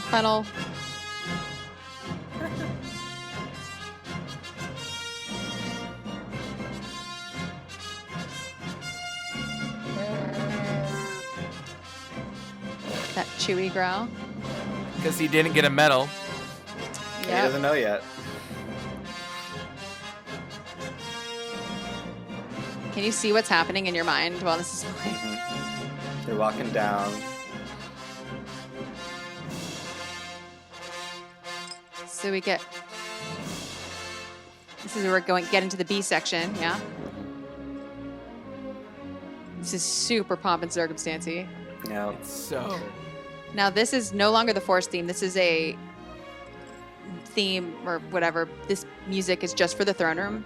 I don't think we hear it anywhere else in a major way, except for this tiny spot in Return of the Jedi, which thank you, Dan Golding, for pointing that out to me.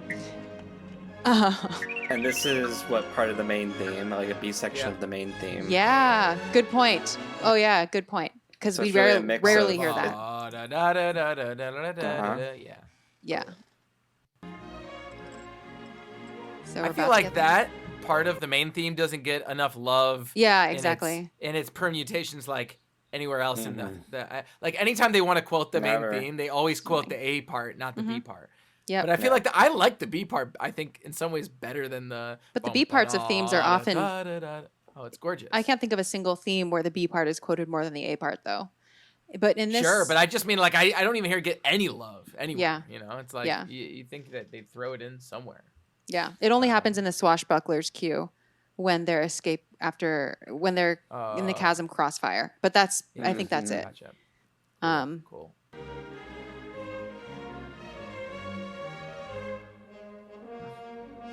So here we go. Wait.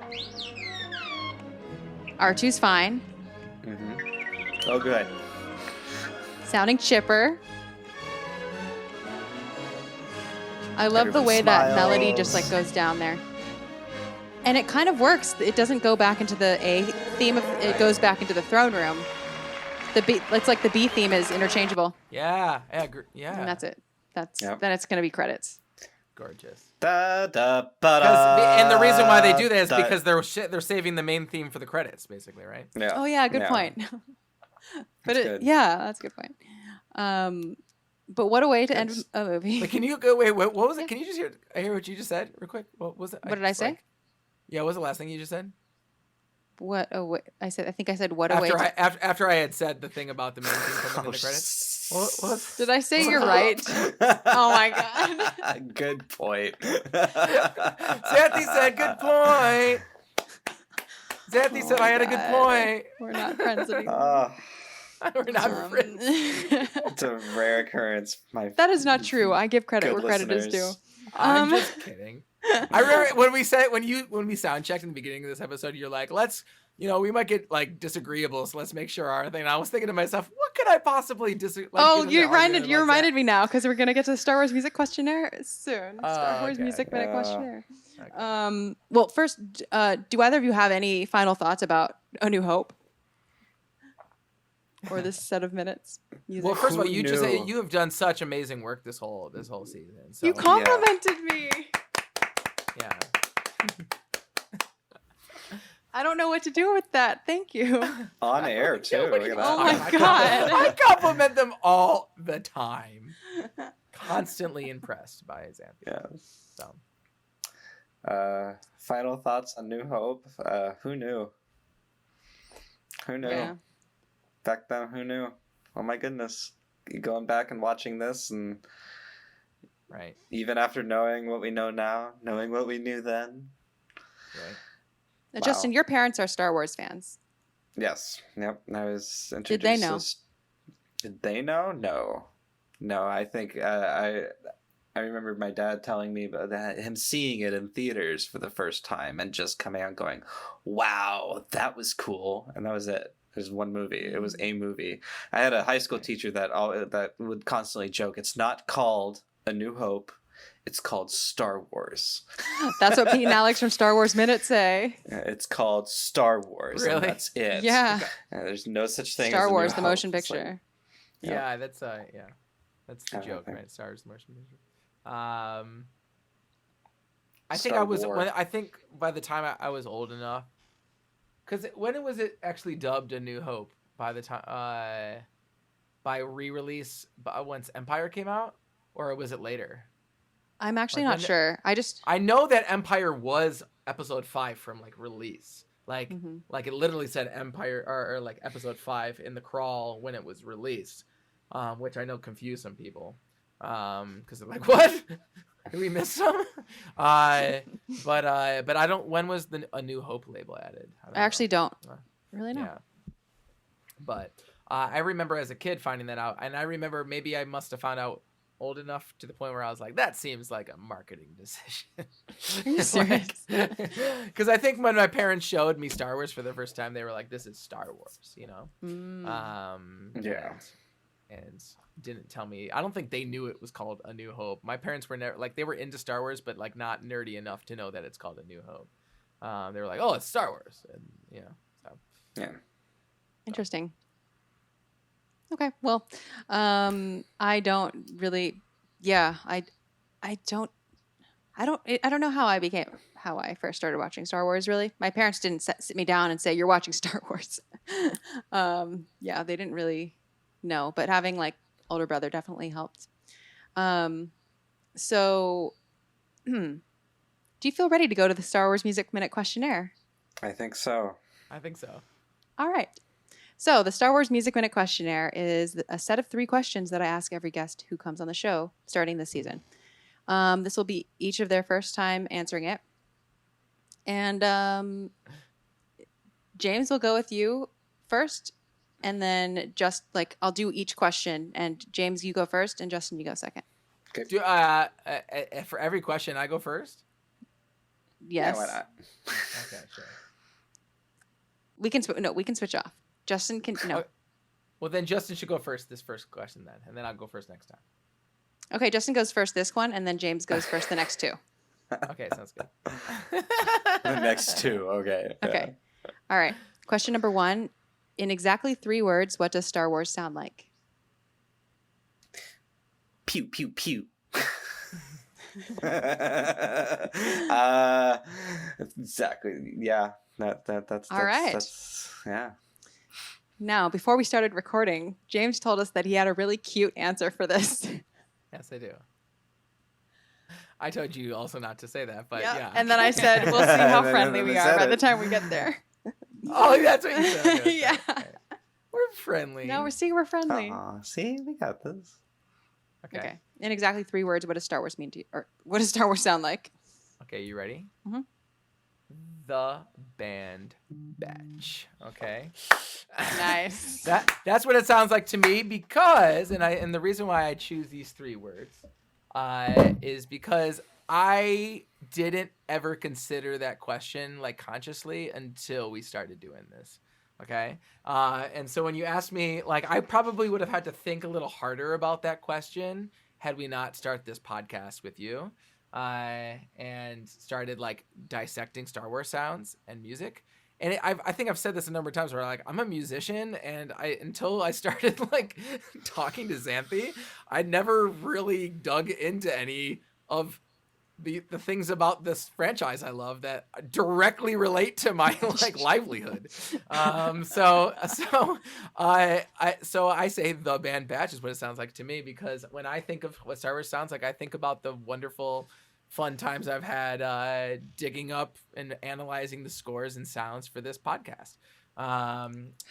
Specifically this trio. So Well done, James. Okay, that's Yeah. not a cute answer. That's an adorable answer.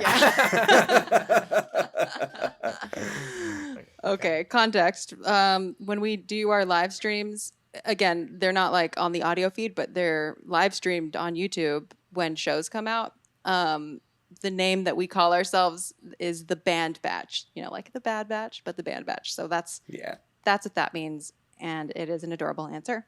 So, yeah. Love it. Good one. Yes. The best Star Wars is the Friends. I can't never say that right, but that thing, you know, Star Wars is better with friends, right? Yeah, So, for sure.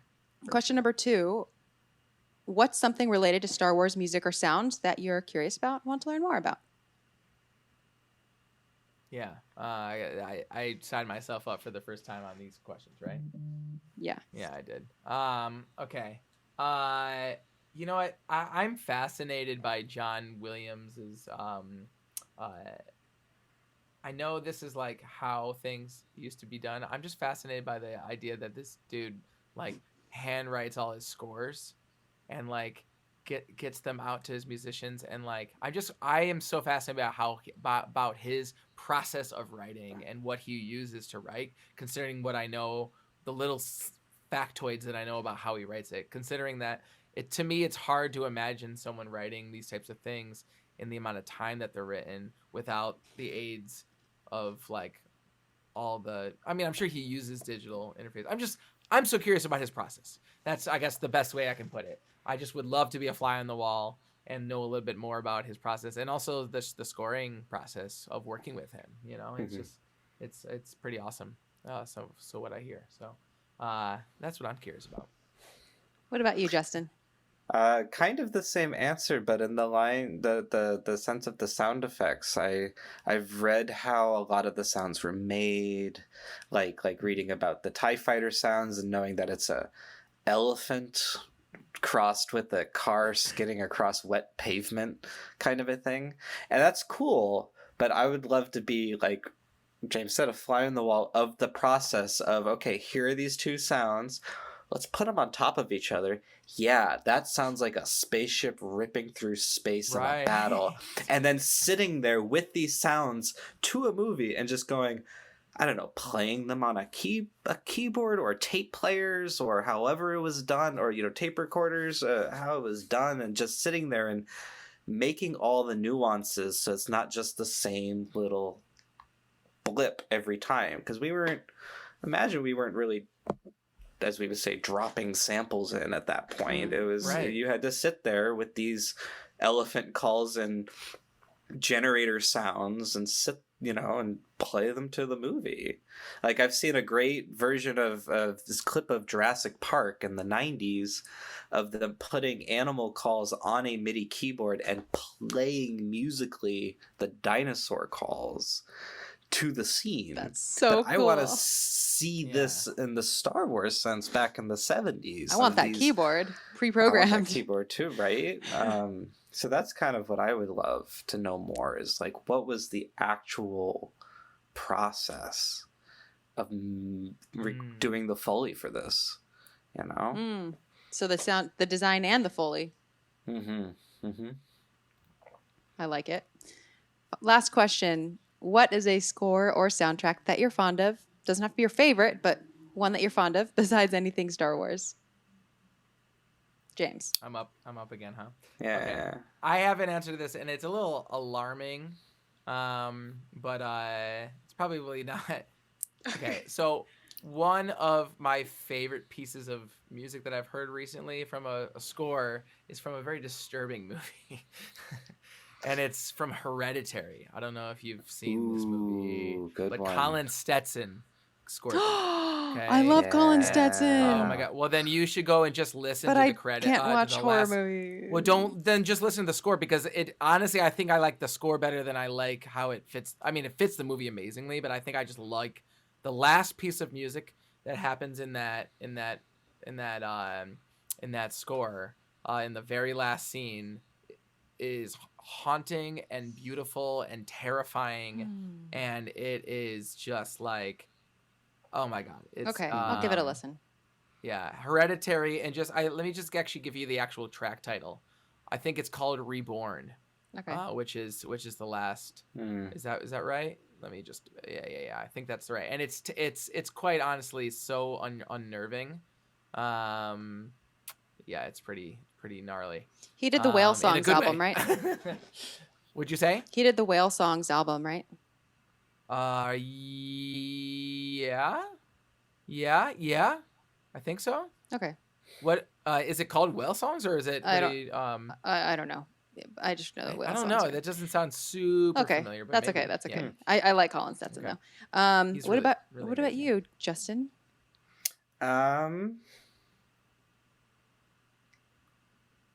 You know, okay, so there's my answer for this. One of my all-time, to this day still, favorite film composers is James Newton Howard.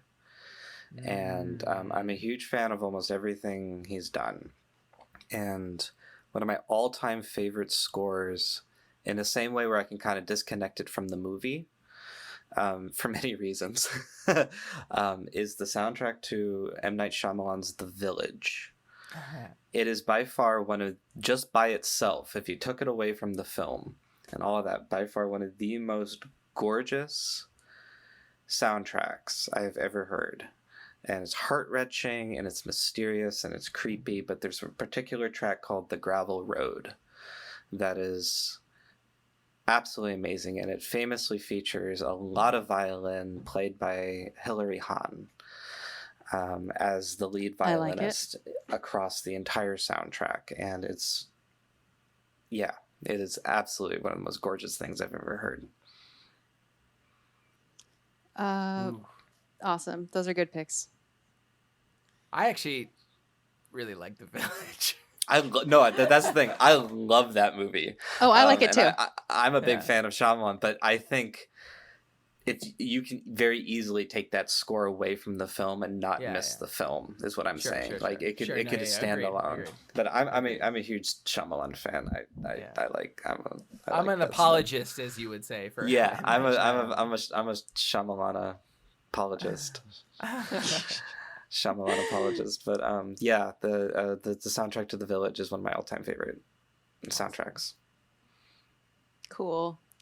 Oh my gosh.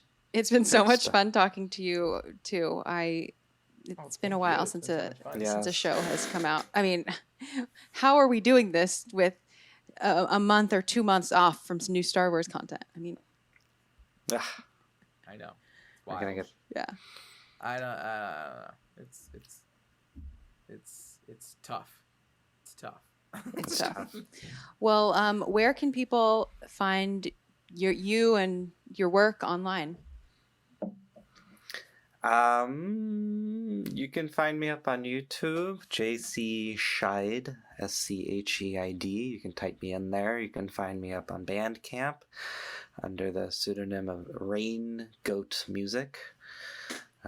That's really about it these days. I'm not on Instagram so much anymore, but you can find me up on there. Links will be in the show notes.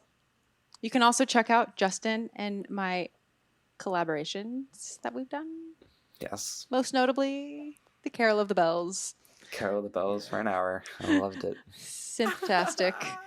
Improvisational live stream right before the pandemic started. So before. Yeah. Oh man. And James.